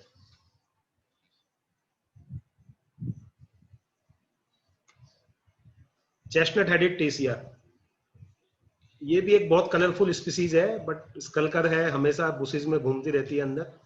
काफी अच्छे नंबर्स में यहाँ पे ये विंटर्स में दिखती है और अच्छे फोटोग्राफ्स मिल जाते हैं। तो usually scaly rested rain babbler और ये साथ ही एक फ्लॉक में रहते हैं, एक एरिया में, एक ही हैबिटेट शेयर करते हैं बेसिकली। रेड फ्रंटेड रोज फिंच, रेड फ्रंटेड रोज फिंच खलिया टॉप वाले एरिया में यूजुअली दिखती है। ये फोटोग्राफ वहीं से है, खलिया टॉप से।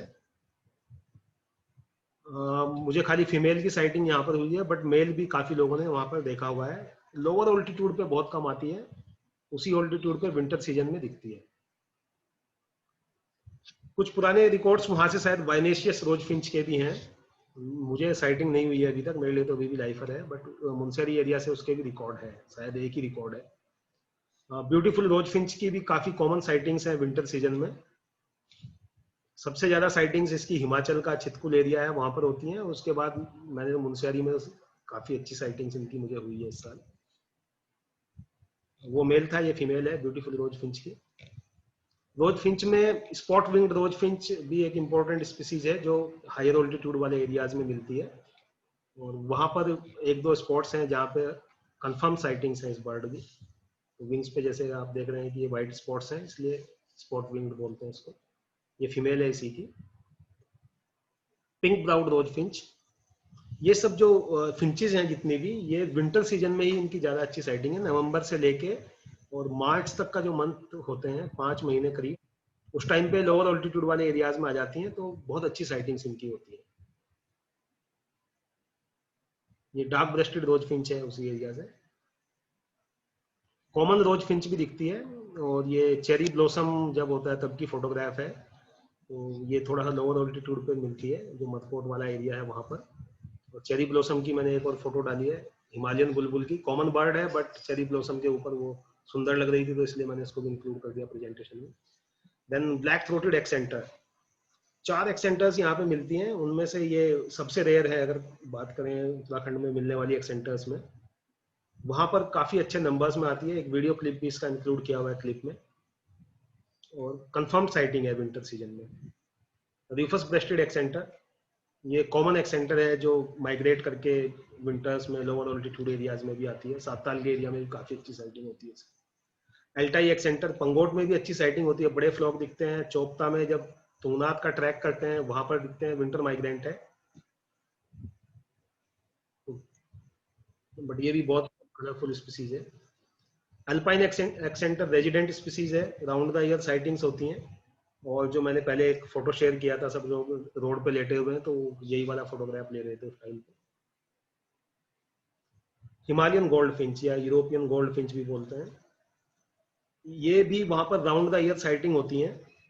विंटर्स में कभी कभी माइग्रेट करके जो वैली एरियाज हैं वहां के, उनमें चली जाती है। अदरवाइज समर सीजन में काफी अच्छी साइटिंग्स नंदा देवी टेम्पल के आसपास के एरिया में होती है, और बड़ा फ्लॉक इसका रहता है। ये वायर्स पे बैठी रहेंगी, या ट्री में एक सीड होता है पर्टिकुलर जिसपे ये फीड करती हैं। और ये पंचाचूली के अगेंस्ट मैंने फ्लाइंग शॉट्स भी लिए हुए कुछ बर्ड्स के। येलो ब्रेस्टेड ग्रीन फिंच तो कॉमन फिंचेस में कॉमन बर्ड है। तो ये माउंटेन रीजन में काफी जगह पे, काफी लोअर ऑल्टीट्यूड पे, मेरे घर के पास भी विंटर्स में आती है काफी। 400 मीटर्स पे मैं रहता हूँ काला डूंगी में। रेड फ्रंटेड सेरिन, ये भी राउंड द ईयर साइटिंग होती है। विंटर्स में जब हैवी स्नोफॉल होता है तब ये वहां से माइग्रेट करके लोअर ऑल्टीट्यूड एरियाज में आ जाते हैं, तब ये काला डूंगी के आसपास का एरिया या सातताल के आसपास के एरिया में भी दिखते हैं। वो मेल था, ये फीमेल है। रॉक बंटिंग, ये भी ऑल्टीट्यूडनल माइग्रेंट है, बट विंटर्स में भी और समर्स में भी दोनों सीजन में इसकी साइटिंग्स वहां पे हो जाती है। ये मेल है और ये फीमेल है। प्लेन माउंटेन फिंच के भी बड़े फ्लॉक स्नोफॉल के बाद में स्लोप्स के ऊपर रोड के आसपास दिखते हैं।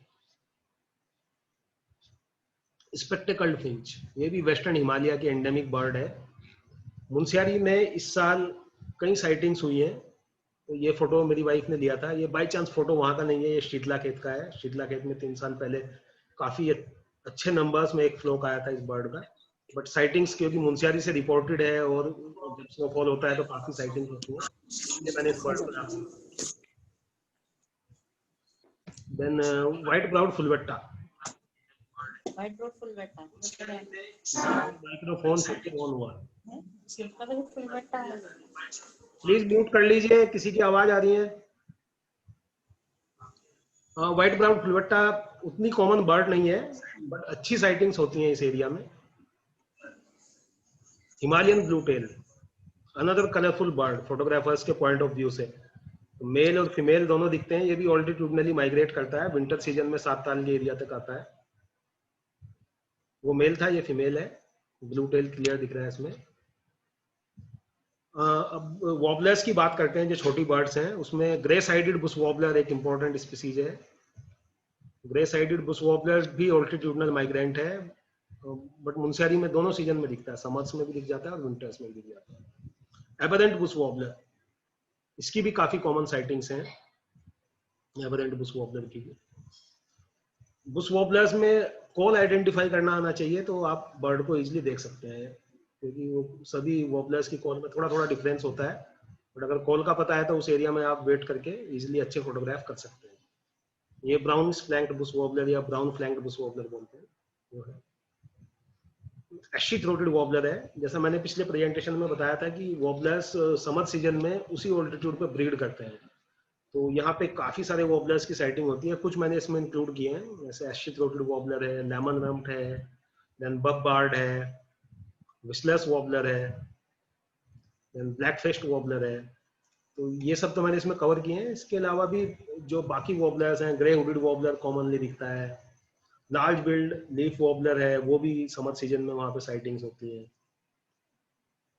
वॉबलर्स के बाद white tail nuthatch, 2000 metres, in fact 1400 metres and above का जो एरिया होता है उसकी कॉमन नटहैच है ये व्हाइट टेल नटहैच।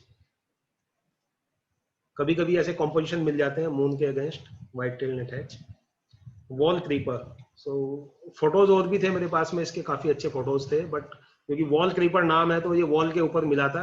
कुमाऊं मंडल विकास निगम का एक अबेंडेंट गेस्ट हाउस है मदकोट में, मुनस्यारी के पास, तो वहां पे एक इंडिविजुअल हर साल आता है उस एरिया में, तो कभी कभी ये बिल्डिंग के अंदर मिल जाता है। तो इसका एक बहुत अच्छा एक वीडियो क्लिप डाला हुआ है हमने अपने वीडियो कंपाइलेशन में। हॉजसन्स ट्री क्रीपर, ये भी रेजिडेंट बर्ड है उस एरिया का, और काफी रेयर साइटिंग्स हैं, उतना कॉमन साइटिंग्स नहीं होती हैं। बार टेल ट्री क्रीपर सबसे कॉमनली दिखता है, तो हॉजसन्स की साइटिंग कम है। एक ही इंस्टेंस में मुझे इतना अच्छा आई लेवल का फोटो मिला था इसका, इसी साल जनवरी में। हॉजसन्स और रस्टी फ्लैंक ट्री क्रीपर भी वहां मिलता है, तीनों मिलते हैं, बार टेल, रस्टी फ्लैंक एंड हॉजसन्स। और सिक्किम ट्री क्रीपर भी इनफैक्ट मिलता है वहां पे। तो सिक्किम ट्री क्रीपर का भी वो अकेला एरिया है जो वेस्टर्न हिमालयाज में जहाँ पे मिलता है, अदरवाइज वो भी ईस्टर्न हिमालयाज की बर्ड है, क्योंकि नाम ही सिक्किम के नाम से है। बट इस सीजन में मेरे ग्रुप में एक में उन लोगों को अच्छे फोटोज मिले थे, हरीश थंगराज और सर्वनंदन राजन, ये लोग थे। तो मैंने बाई चांस फोटो क्लिक नहीं किया था उस टाइम पे, और आईडी भी नहीं कर पाए थे हम उस टाइम पे। हमें लगा था कि रस्टी फ्लैंक ट्री क्रीपर है, बाद में फोटो से पता चला कि ये सिक्किम ट्री क्रीपर है। उस ऑल्टीट्यूड की टिट्स में येलो ब्राउन टिट कॉमनली दिखने वाली टिट है, देन कोल्ड टिट या स्पॉट विंग टिट बोलते हैं, वो भी इजीली दिखती है, and grey crested tit. 3 tit common है। रूफस वेंटेड भी मिलती है, रूफस वेंटेड की अच्छी फोटोग्राफ चोपता में मिलती है, तो उसको चोपता वाले पार्ट में मैंने कवर किया है। विंटर रैन भी ऑल्टीट्यूडनल माइग्रेंट है, समर सीजन में खलिया टॉप वाले एरिया में दिखता है, और विंटर्स में रोड के आसपास वाले कालामुनी टॉप वाले एरिया में इसकी साइटिंग्स होती है। अपलैंड पिपिट भी ऐसे ही ऑल्टीट्यूडनल माइग्रेंट है, समर सीजन में काफी अच्छे से वहां पे साइटिंग होती है, काफी इंडिविजुअल्स होते हैं, ग्रासलैंड की बर्ड है, और इसकी कॉल आपको इजीली सुनाई दे जाएगी, फीड करते हुए दिखाई दे जाएगी। विंटर्स में माइग्रेट करके थोड़ा लोअर ऑल्टीट्यूड वाले एरियाज में आ जाती है। फ्लावर पैकर और सनबर्ड्स में अगर बात करें तो फायर ब्रेस्टेड फ्लावर पैकर उस एरिया का कॉमन फ्लावर पैकर है, उस ऑल्टीट्यूड का। सनबर्ड्स भी बाकी मिलती हैं, समर सीजन में ज्यादा मिलती हैं, सनबर्ड्स की साइटिंग समर सीजन में ज्यादा होती है, बेसिकली अप्रैल के महीने में। विंटर्स में कंपैरेटिवली कम है, इनफैक्ट नहीं के बराबर है, विंटर्स में बहुत कम साइटिंग है, तो मैंने सनबर्ड ज्यादा कवर नहीं किए। ये एक बहुत ही ब्यूटीफुल सा फ्लावर मिलता है, रॉक्स में फ्लावरिंग होती है। जो लोग मेरे साथ मुनस्यारी गए होंगे उन्होंने देखा होगा, कालामुनी टॉप के आसपास के एरिया में पूरी रॉक्स इससे भरी रहती है। तो इसका नाम मैंने गूगल से सर्च किया, पर्पल माउंटेन सेक्सी फ्रेज बोलते हैं इसको, और बहुत ब्यूटीफुल लगता है जब ये फ्लावरिंग होती है। तो मैंने सोचा कि इसको कवर करता हूँ, ताकि आप लोग जब भी नेक्स्ट ऐसे ऑल्टीट्यूड पे जाएं तो इसको मिस ना करें।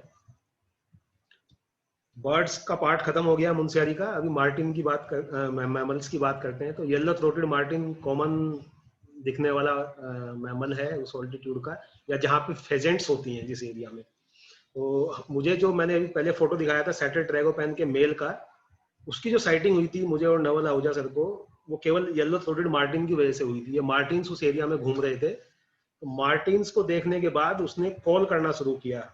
जैसे घर में जो पालतू मुर्गा होता है उसकी कॉल जैसी कॉल आई हमें। तो हमने, हमारी अचानक नजर पड़ी कि कुछ तो बर्ड बोल रही है वहां से, तो देखा कि वो बाहर था और मार्टिन को देख के कॉल कर रहा था। और उसके बाद जैसे ही मार्टिन उसके पास पहुंचा वो छिप गया बर्ड। कभी कभी स्नो के ऊपर ऐसे ही मिलता है येलो थ्रोटेड मार्टिन। यहाँ भी काफी कॉमन है कॉर्बेट वाले एरिया में, काला डूंगी वाले एरिया में। जैकॉल, ये स्नोफॉल का फोटो है लास्ट ईयर फरवरी का। गोरल जैसे मैंने बताया था, वो पहले गोल्डन ईगल के साथ में भी फाइट जैसा कुछ हो रहा था, तो गोरल कॉमनली दिखता है। हिमालयन थार की साइटिंग कम है इस एरिया में, बहुत कम दिखता है, मुझे अभी तक नहीं दिखा इनफैक्ट, बट चोपता वाले एरिया में काफी है, तो उसको हम आगे कवर करेंगे। यहाँ पे इंपॉर्टेंट मैमल्स में लेपर्ड कैट की साइटिंग होती है। गाड़ी की लाइट्स में फोटो लिया हुआ है, कभी कभी इवनिंग में, जैसे लेट इवनिंग आते हैं तो दिख जाती है ऐसे। और अगर कभी लक अच्छा है तो लेपर्ड भी मिल जाता है। ये बाय चांस मैंने फ्लैश से लिया है, क्योंकि अब लेपर्ड दिखा सामने तो कैमरा उठ ही जाता है, और फ्लैश चली गया तो इसलिए उसकी आंखें भी चमक रही हैं, बट लेपर्ड की साइटिंग भी हो जाती है। मैं और नवल आहूजा सर जब हम लोग ड्राइव करके जा रहे थे, मैं ड्राइव कर रहा था अपनी गाड़ी से, हमें 2 लेपर्ड कप्स दिखे थे रोड क्रॉस करते हुए इवनिंग टाइम में। अभी हम आते हैं चोपता पे। तो चोपता के लिए भी जैसे मैंने शुरू में बताया था प्रेजेंटेशन के, नियरेस्ट जो एयरपोर्ट है या तो पन्नगर आ सकते हैं, या फिर देहरादून से भी एक ऑल्टरनेट रूट है। पन्नगर आएंगे तो यहाँ से हमें रानीखेत वाला रूट लेना पड़ेगा, और देहरादून अगर आते हैं तो देवप्रयाग होते हुए उधर से अलग रूट है। तो देहरादून के लिए फ्लाइट्स ज्यादा रेगुलर है, तो बहुत सारे लोग उधर से आते हैं। बट मैं जो अपने ग्रुप्स करता हूँ, मैं इसी एरिया से ऑपरेट करता हूँ, क्योंकि मेरे जो टैक्सी वाले लोग हैं, वो जो ट्रेंड है बर्ड वॉचर्स के साथ चलने वाले, वो इसी एरिया में है। देहरादून साइड में ऐसे टैक्सी जो चलाने वाले लोग हैं, वो यूजुअली 4 धाम यात्रा के लिए चलते हैं, तो बर्डिंग वालों को थोड़ा प्रॉब्लम होती है उनके साथ में। तो इसलिए मैं प्रीफर करता हूँ अपने एरिया से टैक्सी लेके जाएं, और मैं लोगों को रामनगर या हल्द्वानी या काठगोदाम आने के लिए बोलता हूँ। यहाँ भी अगर हम इस साइड से जाते हैं तो वही कॉर्बेट, अगर आएंगे रामनगर आएंगे तो कॉर्बेट आएगा, काला डूंगी आएगा, यहाँ पे थोड़ा बर्डिंग करेंगे हम लोग। कॉर्बेट के एरिया में हम लोग यूजुअली गर्जिया टेम्पल वाला एरिया है, विंटर्स में आते हैं तो उधर से बर्डिंग करते हुए तब हम ऊपर के हिल्स की तरफ ट्रैवल करते हैं। और अगर इधर से जाते हैं तो नैनीताल भीमताल कवर करते हुए जाते हैं, और कैची टेम्पल वाला एरिया, रानीखेत भी बीच में आता है। अगर काला डूंगी होते हुए जा रहे हैं तो रानीखेत भी कवर करते हैं। वहाँ पे यूजुअली स्टेप ईगल का एक काफी बढ़िया स्पॉट है जहाँ पे स्टेप ईगल मिलते हैं रानीखेत में, और गोल्फ ग्राउंड है वहाँ पे। गैर सैंड भी एक एरिया है जहाँ पर हम ओवरनाइट हॉल्ट करते हैं, लंबी ड्राइव को ब्रेक करने के लिए गैर सैंड में एक नाइट का स्टे करते हैं। उसके बाद नेक्स्ट मॉर्निंग फिर वहाँ से चोपता के लिए जाते हैं। चोपता का जो ऑल्टीट्यूड है वो 2700 मीटर्स है। चोपता बेसिकली ऐसा कोई रेवेन्यू विलेज जैसा नहीं है। चोपता जहाँ से तुंगनाथ का ट्रैक स्टार्ट होता है, वहाँ पे कुछ शॉप्स हैं, कुछ लोग रहते हैं वहाँ पे, वही छोटी सी जगह का नाम चोपता है। उसके आसपास में जो बाकी एरियाज हैं वो ज्यादा पॉपुलर हैं, बुलकन बोलते हैं, दूगल बिट्टा, बनियाकुंड, इस तरीके के एरियाज हैं। जो बर्डिंग ऑल्टीट्यूड है वहाँ का भी वो 1600 मीटर मक्कुमठ का ऑल्टीट्यूड है, और 3500 मीटर तुंगनाथ का है। बट हम कभी कभी चंद्रशिला तक भी जाते हैं, जो अराउंड 4000 मीटर के आसपास के ऑल्टीट्यूड पे। यहाँ भी मैंने एक 3D चोपता का लिया है। ये तुंगनाथ जो ऊपर लिखा हुआ है ये बेसिकली चंद्रशिला है। तो गूगल में यहाँ के जो नाम है वो सही से नहीं दिए हैं। जो टेम्परेली क्लोज्ड लिखा हुआ है ये तुंगनाथ टेम्पल है, और यहाँ से ये चंद्रशिला का ट्रैक है। अब जैसे कि इसमें चंद्रशिला यहाँ भी दिख रहा है, तो पता नहीं कहाँ कहाँ लोगों ने मार्क किए हुए हैं। चोपता भी अगर सर्च करते हैं तो गूगल कुछ और ही दिखाता है। तो इसलिए क्योंकि मैं तो जाता हूँ तो मुझे पता है कि कौन सा एरिया क्या है। तो ये चंद्रशिला टॉप है, और इसमें जो इधर ये फॉरेस्ट दिख रहा है, यहाँ पर ये रोड है जो मंडल से जाता है, इधर ये नीचे दिख रहा है। और ये तुंगनाथ टेम्पल का एरिया है। जो व्हाइट लाइन दिख रही है ये तुंगनाथ का पैदल ट्रैक है, और यहाँ पे भी ये ट्रैक दिख रहा है चंद्रशिला वाला है। और ये नीचे पूरा डेंस फॉरेस्ट पैच है। ये इसको केदारनाथ वाइल्ड लाइफ सेंचुरी का पार्ट है ये सब एरिया। मस्क डियर सेंचुरी इसको बोलते हैं, Kedarnath musk deer wild life sanctuary. ये स्टिल फोटोज हैं कुछ उसी एरिया के, जैसे इसमें दिखाया है सही से। ये इसमें भी चंद्रशिला, हाँ इसमें चंद्रशिला यहाँ पर दिखाया गया है, सही है। ये तुंगनाथ वाला एरिया है, ये तुंगनाथ का ट्रैक है। तो ये जो नीचे चंद्रशिला लिखा हुआ है राइट साइड में, ये बेसिकली चोपता है। यहाँ से ट्रैक स्टार्ट होता है, ये 3.5 किलोमीटर का ट्रैक है। ये कंपैरेटिवली टफ ट्रैक है, तो मैं यूजुअली जो भी अपने ग्रुप लेके जाता हूँ, हम लोग पोनी से तुंगनाथ तक जाते हैं, पोनी राइड करके। और तुंगनाथ के आसपास ये जो मिडोज दिख रहे हैं, इन मिडोज में ही मोनाल काफी अच्छे से मिलता है। तो हम उस टाइम पे मॉर्निंग में जाके वहाँ फोटोग्राफी करते हैं और फिर वॉक करते हुए नीचे आते हैं। चंद्रशिला पे खड़े होने के बाद इस तरीके का कुछ व्यू होता है। ये चौखंबा पीक दिख रही है, चौखंबा का व्यू वहाँ सब जगह से है, स्नो कैप्ड माउंटेन्स का। एक और लोकेशन है चोपता के पास में, देवरिया ताल। तो यहाँ भी हम लोग बर्डिंग के लिए जाते हैं। छोटी सी लेक है देवरिया ताल, और लैंडस्केप फोटोग्राफी के लिए भी ये काफी पॉपुलर है, क्योंकि इस लेक के अंदर चौखंबा पीक का रिफ्लेक्शन दिखता है। आगे एक मैंने फोटो डाला है उसका भी। ये देवरिया ताल से भी इस तरीके का ही व्यू है चौखंबा का, और ये इसका रिफ्लेक्शन यहाँ पर लेक में दिखता है। देवरिया ताल के लिए भी ट्रैक है। यहाँ नीचे एक सारी नाम से एक विलेज है, सारी विलेज से ट्रैक करते हैं। ये 3 किलोमीटर का ट्रैक है, बट इसका ऑल्टीट्यूड तुंगनाथ से लो है, तो उतना टफ ट्रैक नहीं है। लेकिन जब बर्डिंग की बात आती है तो जल्दी जाने के लिए यहाँ भी हम लोग पोनी से जाते हैं और फिर पैदल नीचे आते हैं, बर्डिंग करते हैं। रोडोडेंड्रोन की जो फ्लावरिंग होती है और जो लैंडस्केप होता है रोडोडेंड्रोन फ्लावरिंग के टाइम पे, चोपता से बढ़िया शायद ही कहीं होता होगा। जिन लोगों ने चोपता मार्च अप्रैल में विजिट किया है, सब जगह पिंक फ्लावर्स दिखेंगे ऐसे स्लोप्स पे। तो मैंने कुछ फोटोज इसमें इंक्लूड किए हैं, सब रोडोडेंड्रोन के हैं। और ये जब चोपता से मक्कू की तरफ जाते हैं, बनिया कुंड का एरिया, दुगल बिट्टा का एरिया है, इस तरीके का मौशी फॉरेस्ट दिखता है, मिष्टी ओक का। ये तुंगनाथ का जब ट्रैक करते हैं तो साइड में इस तरीके के ये मिडोज हैं, जिनमें मोनाल या विंटर सीजन में स्नो पार्ट्रिज दिखते हैं, या फिर चुकर पार्ट्रिज भी दिखते हैं। इस तरीके का व्यू होता है ट्रैक से, अगर क्लियर स्काई है तो। ये तुंगनाथ टेम्पल है, यहाँ पर आप देख रहे हो पिंक बिल्डिंग के ऊपर। ये पूरी दुकानें वगैरह हैं जो सीजन टाइम में ओपन रहती हैं। तुंगनाथ का भी एसोसिएशन पांडवों से लोग करते हैं, क्योंकि ये पंच केदार में से 3rd रैंकिंग हियरार्की के हिसाब से तृतीय केदार इसको बोलते हैं। तो केदार जो लॉर्ड शिवा के टेम्पल्स हैं, तो पांडवों से ही इसकी स्टोरी भी रिलेटेड है। जब पांडव अपना युद्ध समाप्त करने के बाद हिमालयाज में आए, तो उनको किसी मुनि ने बोला कि प्रायश्चित के लिए भगवान शिव की आराधना करनी पड़ेगी। शिव को जब पता चला कि पांडव उनके पास आ रहे हैं, तो उन्होंने एक बुल का रूप बना लिया, और गुप्त काशी एक जगह है, वो वहां पे छिप गए। तो लोग बोलते हैं कि भीम को जब पता चला कि ये बुल ही शिव है, तो भीम ने उनकी पूंछ और पैर पकड़ लिए पिछले, तो वो गायब हो गए। गायब होने के बाद वो 5 अलग अलग प्लेसेस पे उनके अलग अलग अंग दिखाई दिए। तो यहाँ पे उनकी भुजा बोलते हैं, आर्म्स यहाँ पे दिखी थी तुंगनाथ में, तो एक टेम्पल यहाँ बना। और उनका जो हम्प था वो केदारनाथ में है। तो वैसे ही पंच केदार अलग अलग हैं, सब जगह पे अलग अलग उनके जो पार्ट्स दिखे, तो वहां पे टेम्पल बना दिए। तो ये भी पांडवों से एसोसिएटेड है। जो चंद्रशिला है उसको राम से एसोसिएट करते हैं, बोलते हैं कि राम ने वहां पे मेडिटेशन किया था चंद्रशिला पीक पे।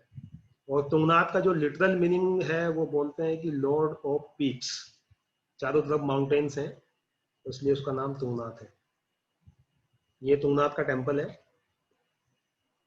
ये वहां से व्यू है। कभी कभी जब हम विंटर सीजन में जाते हैं तो इतना ज्यादा ठंडा होता है कि हाथ फ्रीज हो जाते हैं, तो आग जला के हाथों को थोड़ा नॉर्मल करते हैं, उसके बाद फोटोग्राफी करते हैं।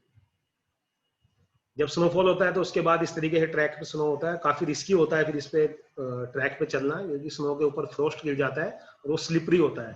पोनी से जा पाना ही पॉसिबल नहीं होता है, तो डिफिकल्ट होता है विंटर, बट स्नो पार्ट्रीज के लिए लोग उसी सीजन में जाते हैं। ये मेरा फर्स्ट ग्रुप था वहां पर। ये गोइंग वाइल्ड करके एक कंपनी है, उसके तीनों लोग मेरे फ्रेंड्स हैं तीनों।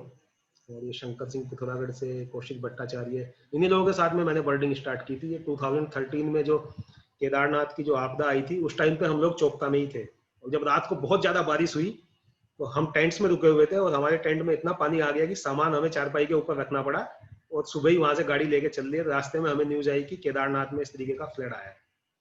उस दिन हम लोग वहीं थे, उससे एक दिन पहले का ही फोटो है ये पोनी से हम लोग जाते हैं वहां पर। और ये मेरा 2014 का ग्रुप है, नितिन घोरपड़े मुंबई से था ये ग्रुप भी। तो तुंगनाथ पहुंचने के बाद सबने फोटो खिंचाया पोनी से जाके मॉर्निंग टाइम में। ये वही ग्रुप है जो स्टे करते हैं। स्टे के लिए वहां पर काफी सारे ऑप्शंस हैं। इलेक्ट्रिसिटी नहीं है बस चोपता में।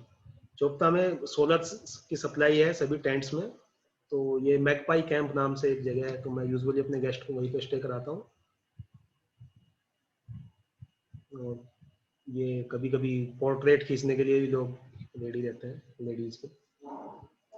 ये देवरिया ताल का एरिया है, जो चौखंबा का मैं रिफ्लेक्शन का बोल रहा था। ये मॉर्निंग में लक के ऊपर डिपेंड करता है कि अगर स्काई क्लियर है और आप जल्दी पहुंच गए और पानी भी स्टिल होना चाहिए तो बहुत अच्छे फोटोग्राफ्स लोगों के पास हैं। कई बार तो मॉर्निंग लाइट का रिफ्लेक्शन भी चौखंबा के ऊपर जो आता है उसको भी फोटोग्राफ करते हैं लोग यहाँ पे। ये सुदेशना डे और डॉक्टर तेजस नायक, अक्षय चारेगांवकर, ये भी मेरे फर्स्ट ग्रुप्स में से एक है।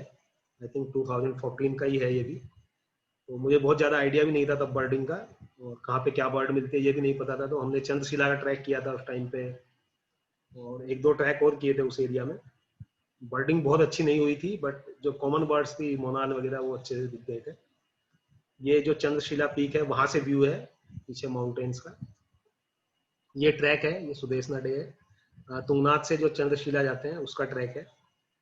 और ये छोटी छोटी रोडोडेंड्रॉन बुशीज हैं जिसमें golden bush robin, white browed fulvetta ये सब मिलते हैं उस टाइम पे। ये भी मेरा एक दूसरा ग्रुप है मुंबई। ये यहाँ पे एक स्ट्रीम है मंडल में, तो वहाँ पे यूजुअली लिटिल फॉकटेल दिखाई देती है, तो ब्राउन डिपर उसकी फोटोग्राफी चल रही है। तो कभी कभी आपका लक अच्छा है तो तुंगनाथ टेम्पल के पास में मोनाल ऐसे भी मिलता है। यहाँ पर फोटोग्राफर हैं डॉक्टर SK अरुण, बैंगलोर कर्नाटक से, बेलारी से। और यहाँ पर मोनाल है राइट साइड में, मैंने गोला किया हुआ है। तो बहुत अच्छे फोटोज मिल जाते हैं कभी कभी। तो मोनाल का जैसे मैंने बोला था, मोनाल के बहुत अच्छे यहाँ पे फोटोग्राफ्स मिलते हैं। मेरे पास कुछ ठीक ठाक शॉट है, बहुत अच्छे तो नहीं है। तो ट्री के ऊपर रोडोडेंड्रोन के साथ में इस तरीके के कंपोजिशन चोपता में ही ज्यादा मिलते हैं। मुंशियारी के जो मोनाल है वो काफी शाही है। चोपता वाले मोनाल्स जो कि वो पिलग्रिम प्लेस है, उनको लोगों को देखने की आदत है, तो उतनी जल्दी भागते नहीं है, अच्छे फोटोज मिल जाते हैं। और मुंशियारी में मोनाल कंपैरेटिवली शाही है, भाग जाता है। ये डिस्प्ले के टाइम का अप्रैल में, अशोक मंसूर सर थे मेरे साथ में, हम लोग पैदल ट्रैक करके गए थे और इस तरीके से ये मेल मोनाल डिस्प्ले कर रहा था। पीछे स्नो भी दिख रही है। ये फीमेल है मोनाल की, ये फीमेल ट्री के ऊपर। कोकलाज फेजेंट, मुंशियारी में भी कोकलाज मिलता है, बट मुंशियारी में कंपैरेटिवली साइटिंग्स कम है कोकलाज की। कोकलाज की जो सबसे अच्छी साइटिंग्स होती हैं वो चोपता में ही होती है, या पंगोट में भी होती है। पंगोट में भी ऑलमोस्ट कंफर्म्ड साइटिंग्स हैं, बट चोपता में बहुत अच्छे फोटोग्राफ्स मिलते हैं कोकलाज के। फ्रंट से अगर कोकलाज को देखें तो इस तरीके से दिखता है। हिल पार्ट्रिज, हिल पार्ट्रिज की भी कभी कभी लक अगर अच्छा है तो अच्छी फोटोज मिल जाती हैं। अदरवाइज ये भी शाई बर्ड है और यूजुअली अच्छे फोटो नहीं देता है। चोपता में एक बार मैं ड्राइव करके वापस आ रहा था तो मुझे ऐसी फोटो मिली। स्कारलेट फिंच, मेरे पास इसकी अभी भी अच्छी फोटो नहीं है, बट स्कारलेट फिंच की फोटोग्राफी करने के लिए भी लोग चोपता जाते हैं। चोपता में बहुत अच्छे बड़े फ्लॉक में ये बर्ड दिखती है। नवंबर में बहुत अच्छी साइटिंग्स होती हैं, बट कभी कभी नहीं होती हैं। मेरा एक बेंगलोर से ग्रुप आया था, प्रणेश कोडांचा सर थे और डॉक्टर ई सॉक्सकोट है। वो लोग यही बर्ड टारगेट करके आए थे। 5 दिन तक हम इसको ढूंढते रहे थे, 5 दिन तक हमें कोई साइटिंग नहीं हुई थी। जैसे ही हम वहां से वापस आए तो रास्ते में जो लोकल गाइड था उसका फोन आया कि साइटिंग हो गई है फिर से। तो कभी कभी ऐसा भी होता है, और ऐसे ही फ्लॉक्स इसके बैठे हुए मिलते हैं। ये फीमेल है, वो मेल थे सारे। ये एक इंपॉर्टेंट साइटिंग है चोपता एरिया की, एशी वुड पिजन। इसकी साइटिंग इंडिया में कहीं भी कम है, कॉमनली दिखने वाला पिजन नहीं है, और डेंस फॉरेस्ट पैचेस में रहता है। तो चोपता में दिख जाता है। कभी कभी हम कंफ्यूज करते हैं इसको स्पेकल्ड वुड पिजन के साथ में भी, बट इसका अगर ब्रेस्ट वाला पार्ट देखें बेली का तो ये प्लेन होता है, स्पेकल्ड में ऐसे पैटर्न होता है। स्पॉट विंग्ड ग्रॉसबीक, मक्कू विलेज वाला जो एरिया है वहां पर कॉमनली दिखती है। और ये जो मैंने बताया था, ये पदम के पेड़ के ऊपर बैठी हुई है, पया या पदम बोलते हैं उसको लोकल लैंग्वेज में। तो ये उसके सीड खा रही है, वो मेल था, ये फीमेल है। चेस्टनट क्राउन लाफिंग थ्रश भी मक्कू फार्म एक स्पॉट है वहां पर, वहाँ काफी गोबर वगैरह पड़ा रहता है। वो Makku farm basically sheep farm है, तो वहां पे जो उनका डंग पड़ा रहता है उसके ढेरों में ये घूमती रहती है। फायर कैप टिट, इस बर्ड की साइटिंग भी दोनों ही प्लेसेस पे होती है। समर सीजन में ये इसका ब्रीडिंग प्लूमेज है जब ये रेड आ जाता है। मेरे पास इसकी बहुत अच्छी फोटो अभी भी नहीं है, यूजुअली टॉप में ही बैठती है ट्री के, तो बट अच्छी साइटिंग्स होती हैं चोपता में इसकी। और ये जैसा मैंने बोला था कि रिफस वेंटेड टिट के भी अच्छे फोटोग्राफ चोपता में मिलते हैं। बाकी टिट जो मैंने मुनस्यारी में कवर किए हैं वो सब भी यहाँ मिलती हैं, बट रिफस वेंटेड भी अच्छे अच्छे फोटोज मिलते हैं। इसकी दो अलग अलग सब स्पीसीज होती हैं। ये वेस्टर्न हिमालय की सब स्पीसीज है जिसमें बेली रिफस होती है। जो ईस्टर्न हिमालय में मिलती है उसकी बेली ग्रे कलर की होती है, प्लेन होती है। मिसिस गोल्ड सनबर्ड, इसकी भी अच्छी साइटिंग्स है। जो मक्कू फार्म वाला एरिया है, मक्कू विलेज वाला जो फॉरेस्ट है, उसमें ये नेस्टिंग करती है अप्रैल सीजन में, तो यूजुअली मार्च अप्रैल में ही अच्छी साइटिंग्स होती हैं इसकी। वेस्टर्न हिमालयाज में कॉमनली सीन बर्ड उसी एरिया की है। ईस्टर्न में तो काफी जगह दिखती है, बट वेस्टर्न में या तो चोपता में इसकी साइटिंग्स है अच्छी। मुनस्यारी में भी है बट उतनी कॉमन साइटिंग्स नहीं है अप्रैल के महीने में। और विंटर्स में कुछ इंडिविजुअल माइग्रेट करके पंगोट वाले एरिया में भी आते हैं। बट यहाँ पे धनोल्टी एक जगह है मसूरी के पास में, वहां पे अप्रैल मंथ में काफी इंडिविजुअल्स दिखते हैं इसके। वॉल क्रीपर की ब्रीडिंग प्लूमेज में मुझे एक साल मार्च एंड में ये साइटिंग हुई थी। ब्रीडिंग प्लूमेज में वॉल क्रीपर का थ्रोट ब्लैक हो जाता है। यूजुअली जो लोग देखते हैं वॉल क्रीपर वो नॉन ब्रीडिंग प्लूमेज में विंटर्स में देखते हैं, उसके थ्रोट पे ब्लैक नहीं होता है। तो ये चोपता में ही मुझे मिला था, तो इसका जब थ्रोट ब्लैक था ब्रीडिंग प्लूमेज में। बहुत कम लोगों के पास में शायद ब्रीडिंग प्लूमेज के फोटोज होंगे इस बर्ड के। Red headed bullfinch, red headed bullfinch की साइटिंग्स मुनस्यारी में भी हैं बट कंपैरेटिवली कम है।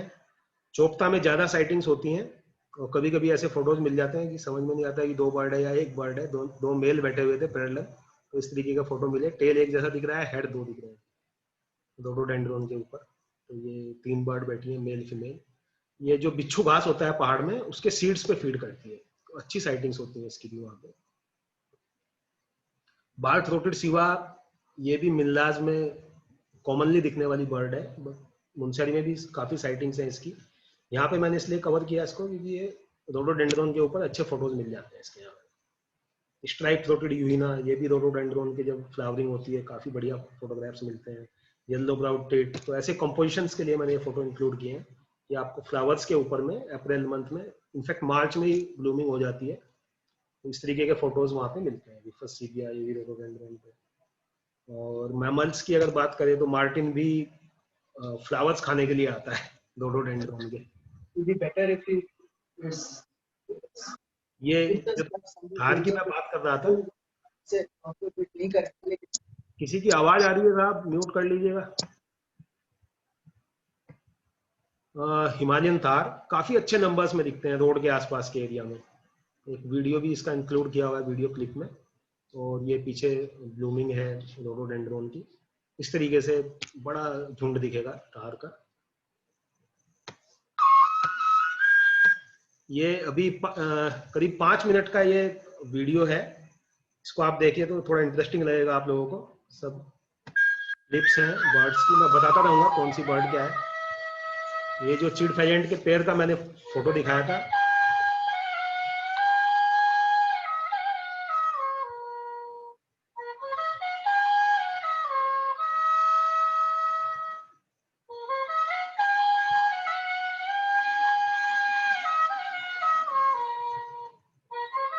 ये चिड़ फेजेंट का मेल है। जो स्नो के ऊपर मोनाल आप लोगों को दिखाया था मैंने।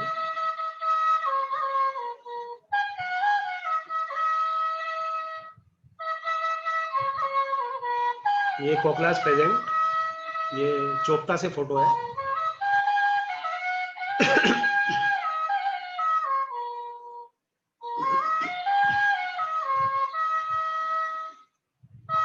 ये सैटर ड्रैगोपैन की फीमेल्स हैं, ये मुनस्यारी का है। लो लाइट में बहुत वीडियो बनाया था ये।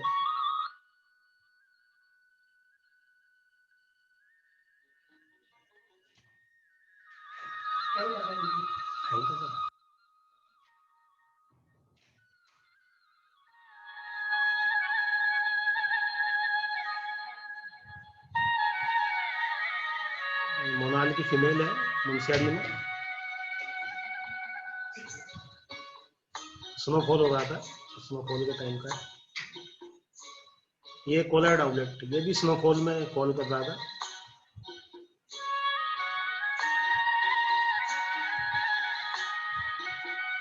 ये कॉमन वुड पिजन्स।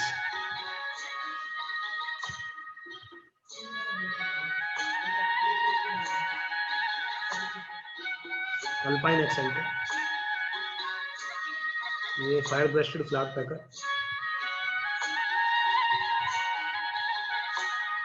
ये वेरीगेटेड लाफिंग थ्रश, ये बेयर्डेड वल्चर, ये बोन मैरो खाता है बोन से, ये जुवेनाइल है। वीडियो शायद प्रॉब्लम कर रहा है थोड़ा, क्योंकि नेटवर्क की स्पीड की वजह से। ये मैं आप लोगों के साथ अलग से शेयर कर दूंगा इस वीडियो को।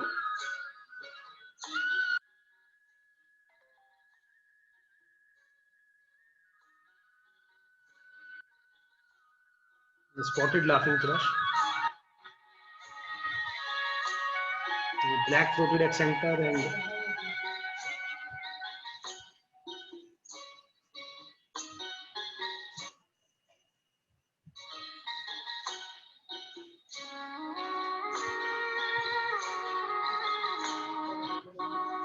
ये चेस्टनट हेडेड टीसिया, ये वॉल क्रीपर, ये यूजुअली स्पाइडर्स के ऊपर फीड करता है।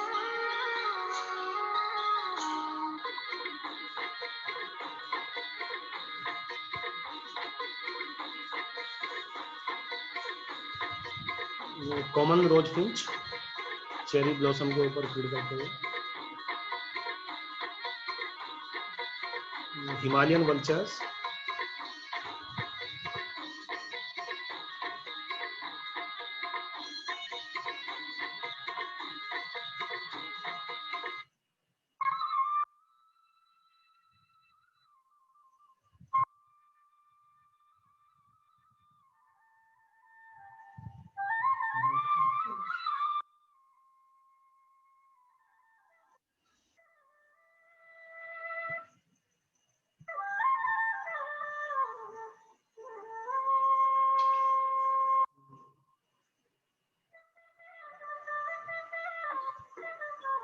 ये लॉन्ग बिल्ड थ्रश है,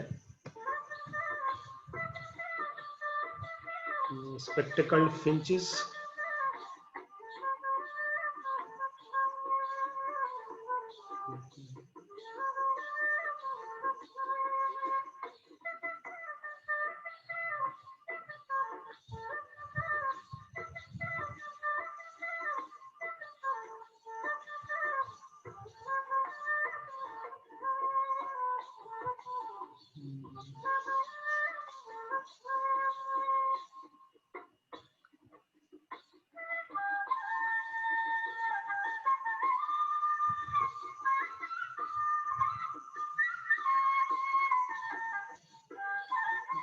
वीडियो शायद स्मूथली नहीं चल रहा है। ये हिमालयन थार,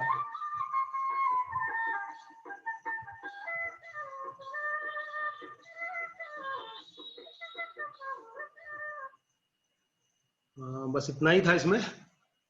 मैं शेयरिंग बंद करता हूँ, आप लोग अनम्यूट करके क्वेश्चन आंसर सेशन कर सकते हैं अब हम लोग। नेटवर्क का थोड़ा इशू रहता ही है यहाँ पर, तो आज भी थोड़ा रहा, बट उसमें कुछ होगा नहीं अभी। राजेश जी, रोमेल बोल रहा हूँ बॉम्बे से। मुंशियारी के लिए सही टाइम कौन सा रहेगा? हाँ सर, या तो नवंबर दिसंबर कर सकते हैं। दिसंबर में मतलब फर्स्ट सेकंड वीक दिसंबर का, और या फिर फरवरी एंड।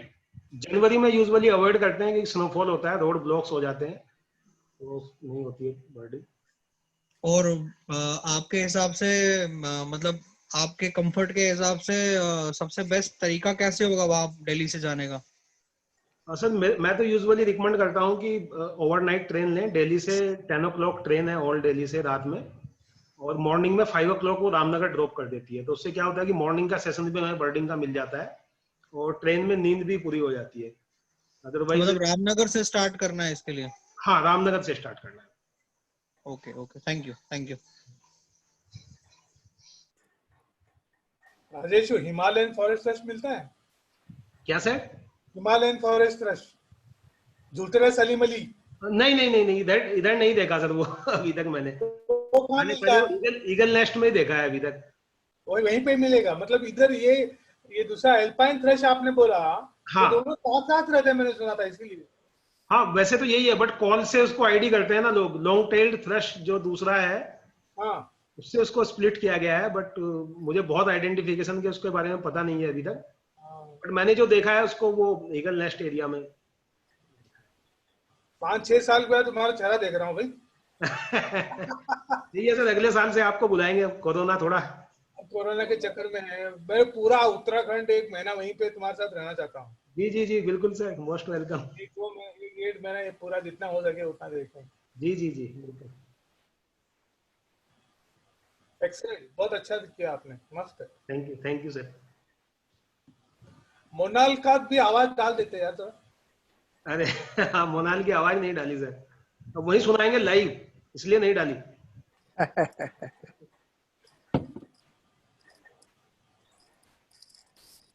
सर मुंशियारी में अगर जैसे फरवरी में आपका पिछला प्रेजेंटेशन जो था फर्स्ट पार्ट 1 में, तो आपने कहा था कि फरवरी first week second week is may be the right period, जो लोअर वाला जो आपने बताया बाउट डैम एंड हाँ। कालाडंगी यार 7 ताल तक, तो उससे भी आगे अगर ये भी थोड़ा सा कवर मुंशियारी भी कवर करना है तो कितना दिन लगेगा सब एक साथ करना है तो? सर दोनों एक साथ करने के लिए कम से कम फिर तो 2 वीक्स चाहिए। अच्छा 2 वीक्स लगेंगे मुंशियारी के लिए ना? खाली 6 डेज मुंशियारी के लिए चाहिए। Okay okay.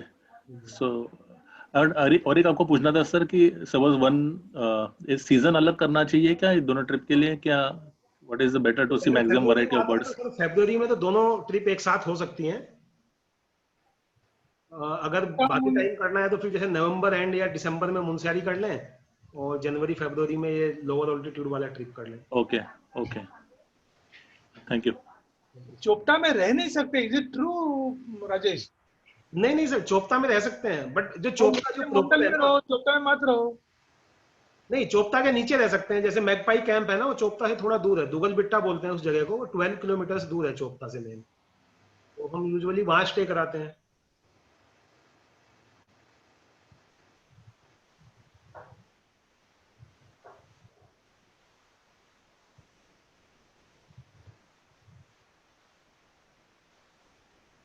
आवाज आ रही है मेरी सबको?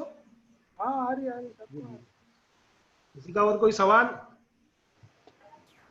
सर थ्रशेस समर में ज्यादा मिलेंगी मुंशियारी में या विंटर्स में? सर दोनों टाइम पे ना अलग अलग थ्रशेस ज्यादा नंबर्स में दिखती हैं। जैसे विंटर्स की बात करें तो चेस्टनट थ्रश विंटर्स में ही आपको अच्छी मिलेगी, और white collared black bird.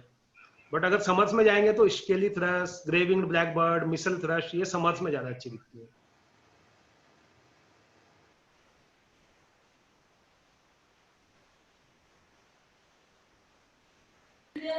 Scarlett finch के लिए best time sir? Scarlet finch sir Chopta में जो सबसे अच्छा दिखता है नवंबर में बढ़िया दिखता है, नवंबर एंड और दिसंबर फर्स्ट से सेकंड वीक। दोनों साथ साथ करने का कि अलग अलग टाइम पे करने का? मुंशियारी चोपटा दोनों अलग अलग डायरेक्शन में है। अगर साथ साथ करेंगे तो एटलीस्ट 2 नाइट्स बीच में, 1 नाइट जाएगा बीच में कहीं पर, दोनों कवर कर सकते हैं। ये चोपता गढ़वाल में आता है और ये कुमाऊं रीजन में आता है मुंशियारी। 2 साइड एक ही टाइम पे करना अच्छा है कि 2 अलग अलग सीजन में करना अच्छा है? नहीं, दोनों का सीजन सेम है सर, दोनों का ऑल्टीट्यूड सेम है, हैबिटेट सेम है, बर्ड सेम है, तो दोनों एक साथ कर सकते हैं।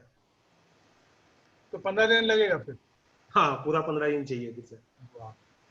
अलॉन्ग विथ क्या बोलते हैं, सिर्फ पक्षी नहीं, बर्ड्स ही नहीं, कुछ और भी हिस्टोरिकल प्लेस है या टेम्पल सब देखना है तो? हाँ सब कवर हो जाता है सर उसमें, 15 डेज में सब कवर हो जाएगा, जो भी बाकी टूरिस्ट प्लेसेस हैं वो भी कवर हो जाएंगे।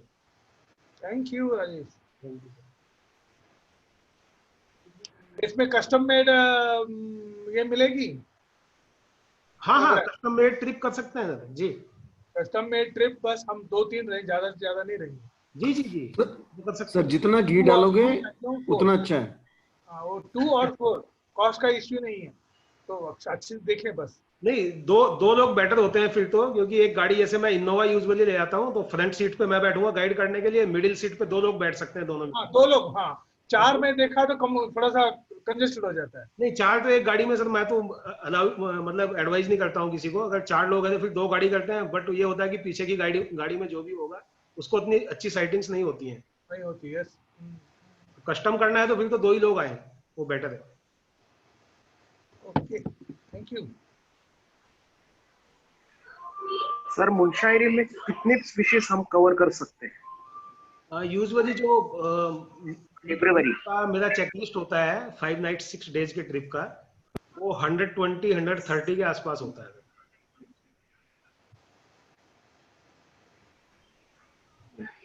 Thank you. Hello Rajesh. Hello Jyoti ma'am, कैसी हैं आप? बिल्कुल ठीक है, बस हेलो करने के लिए किया। अभी करेंगे आपके साथ कस्टम टूर करेंगे।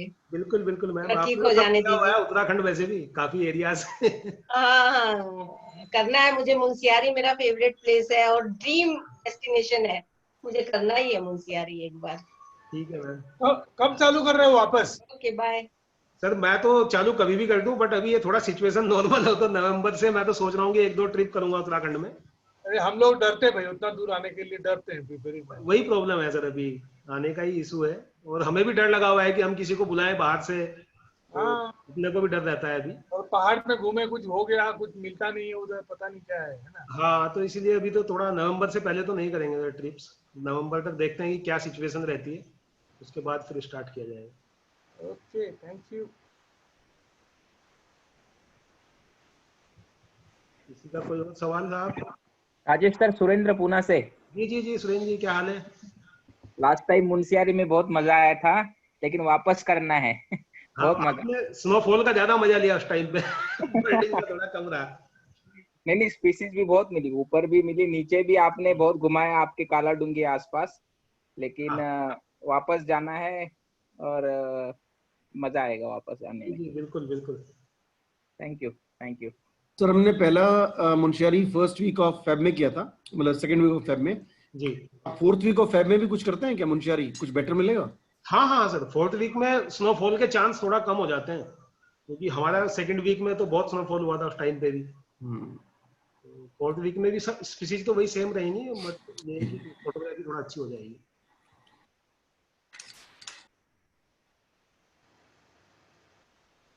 आई थिंक एंड करते हैं presentation. Yes, thank you very much. Excellent presentation again. Thank you sir, thank you. Great sir, great. Network की वजह से इशूज रहेंगे सर थोड़ा, क्योंकि वो नहीं, कुछ उसका सॉल्यूशन नहीं है अभी, बट देखते हैं नेक्स्ट सीजन में। नहीं, बहुत ही बढ़िया presentation, thank you very much. Thank you Arup sir. चलिए, thank you very much everyone for joining. Thanks a lot. Rajesh ji, thank you. Thank you.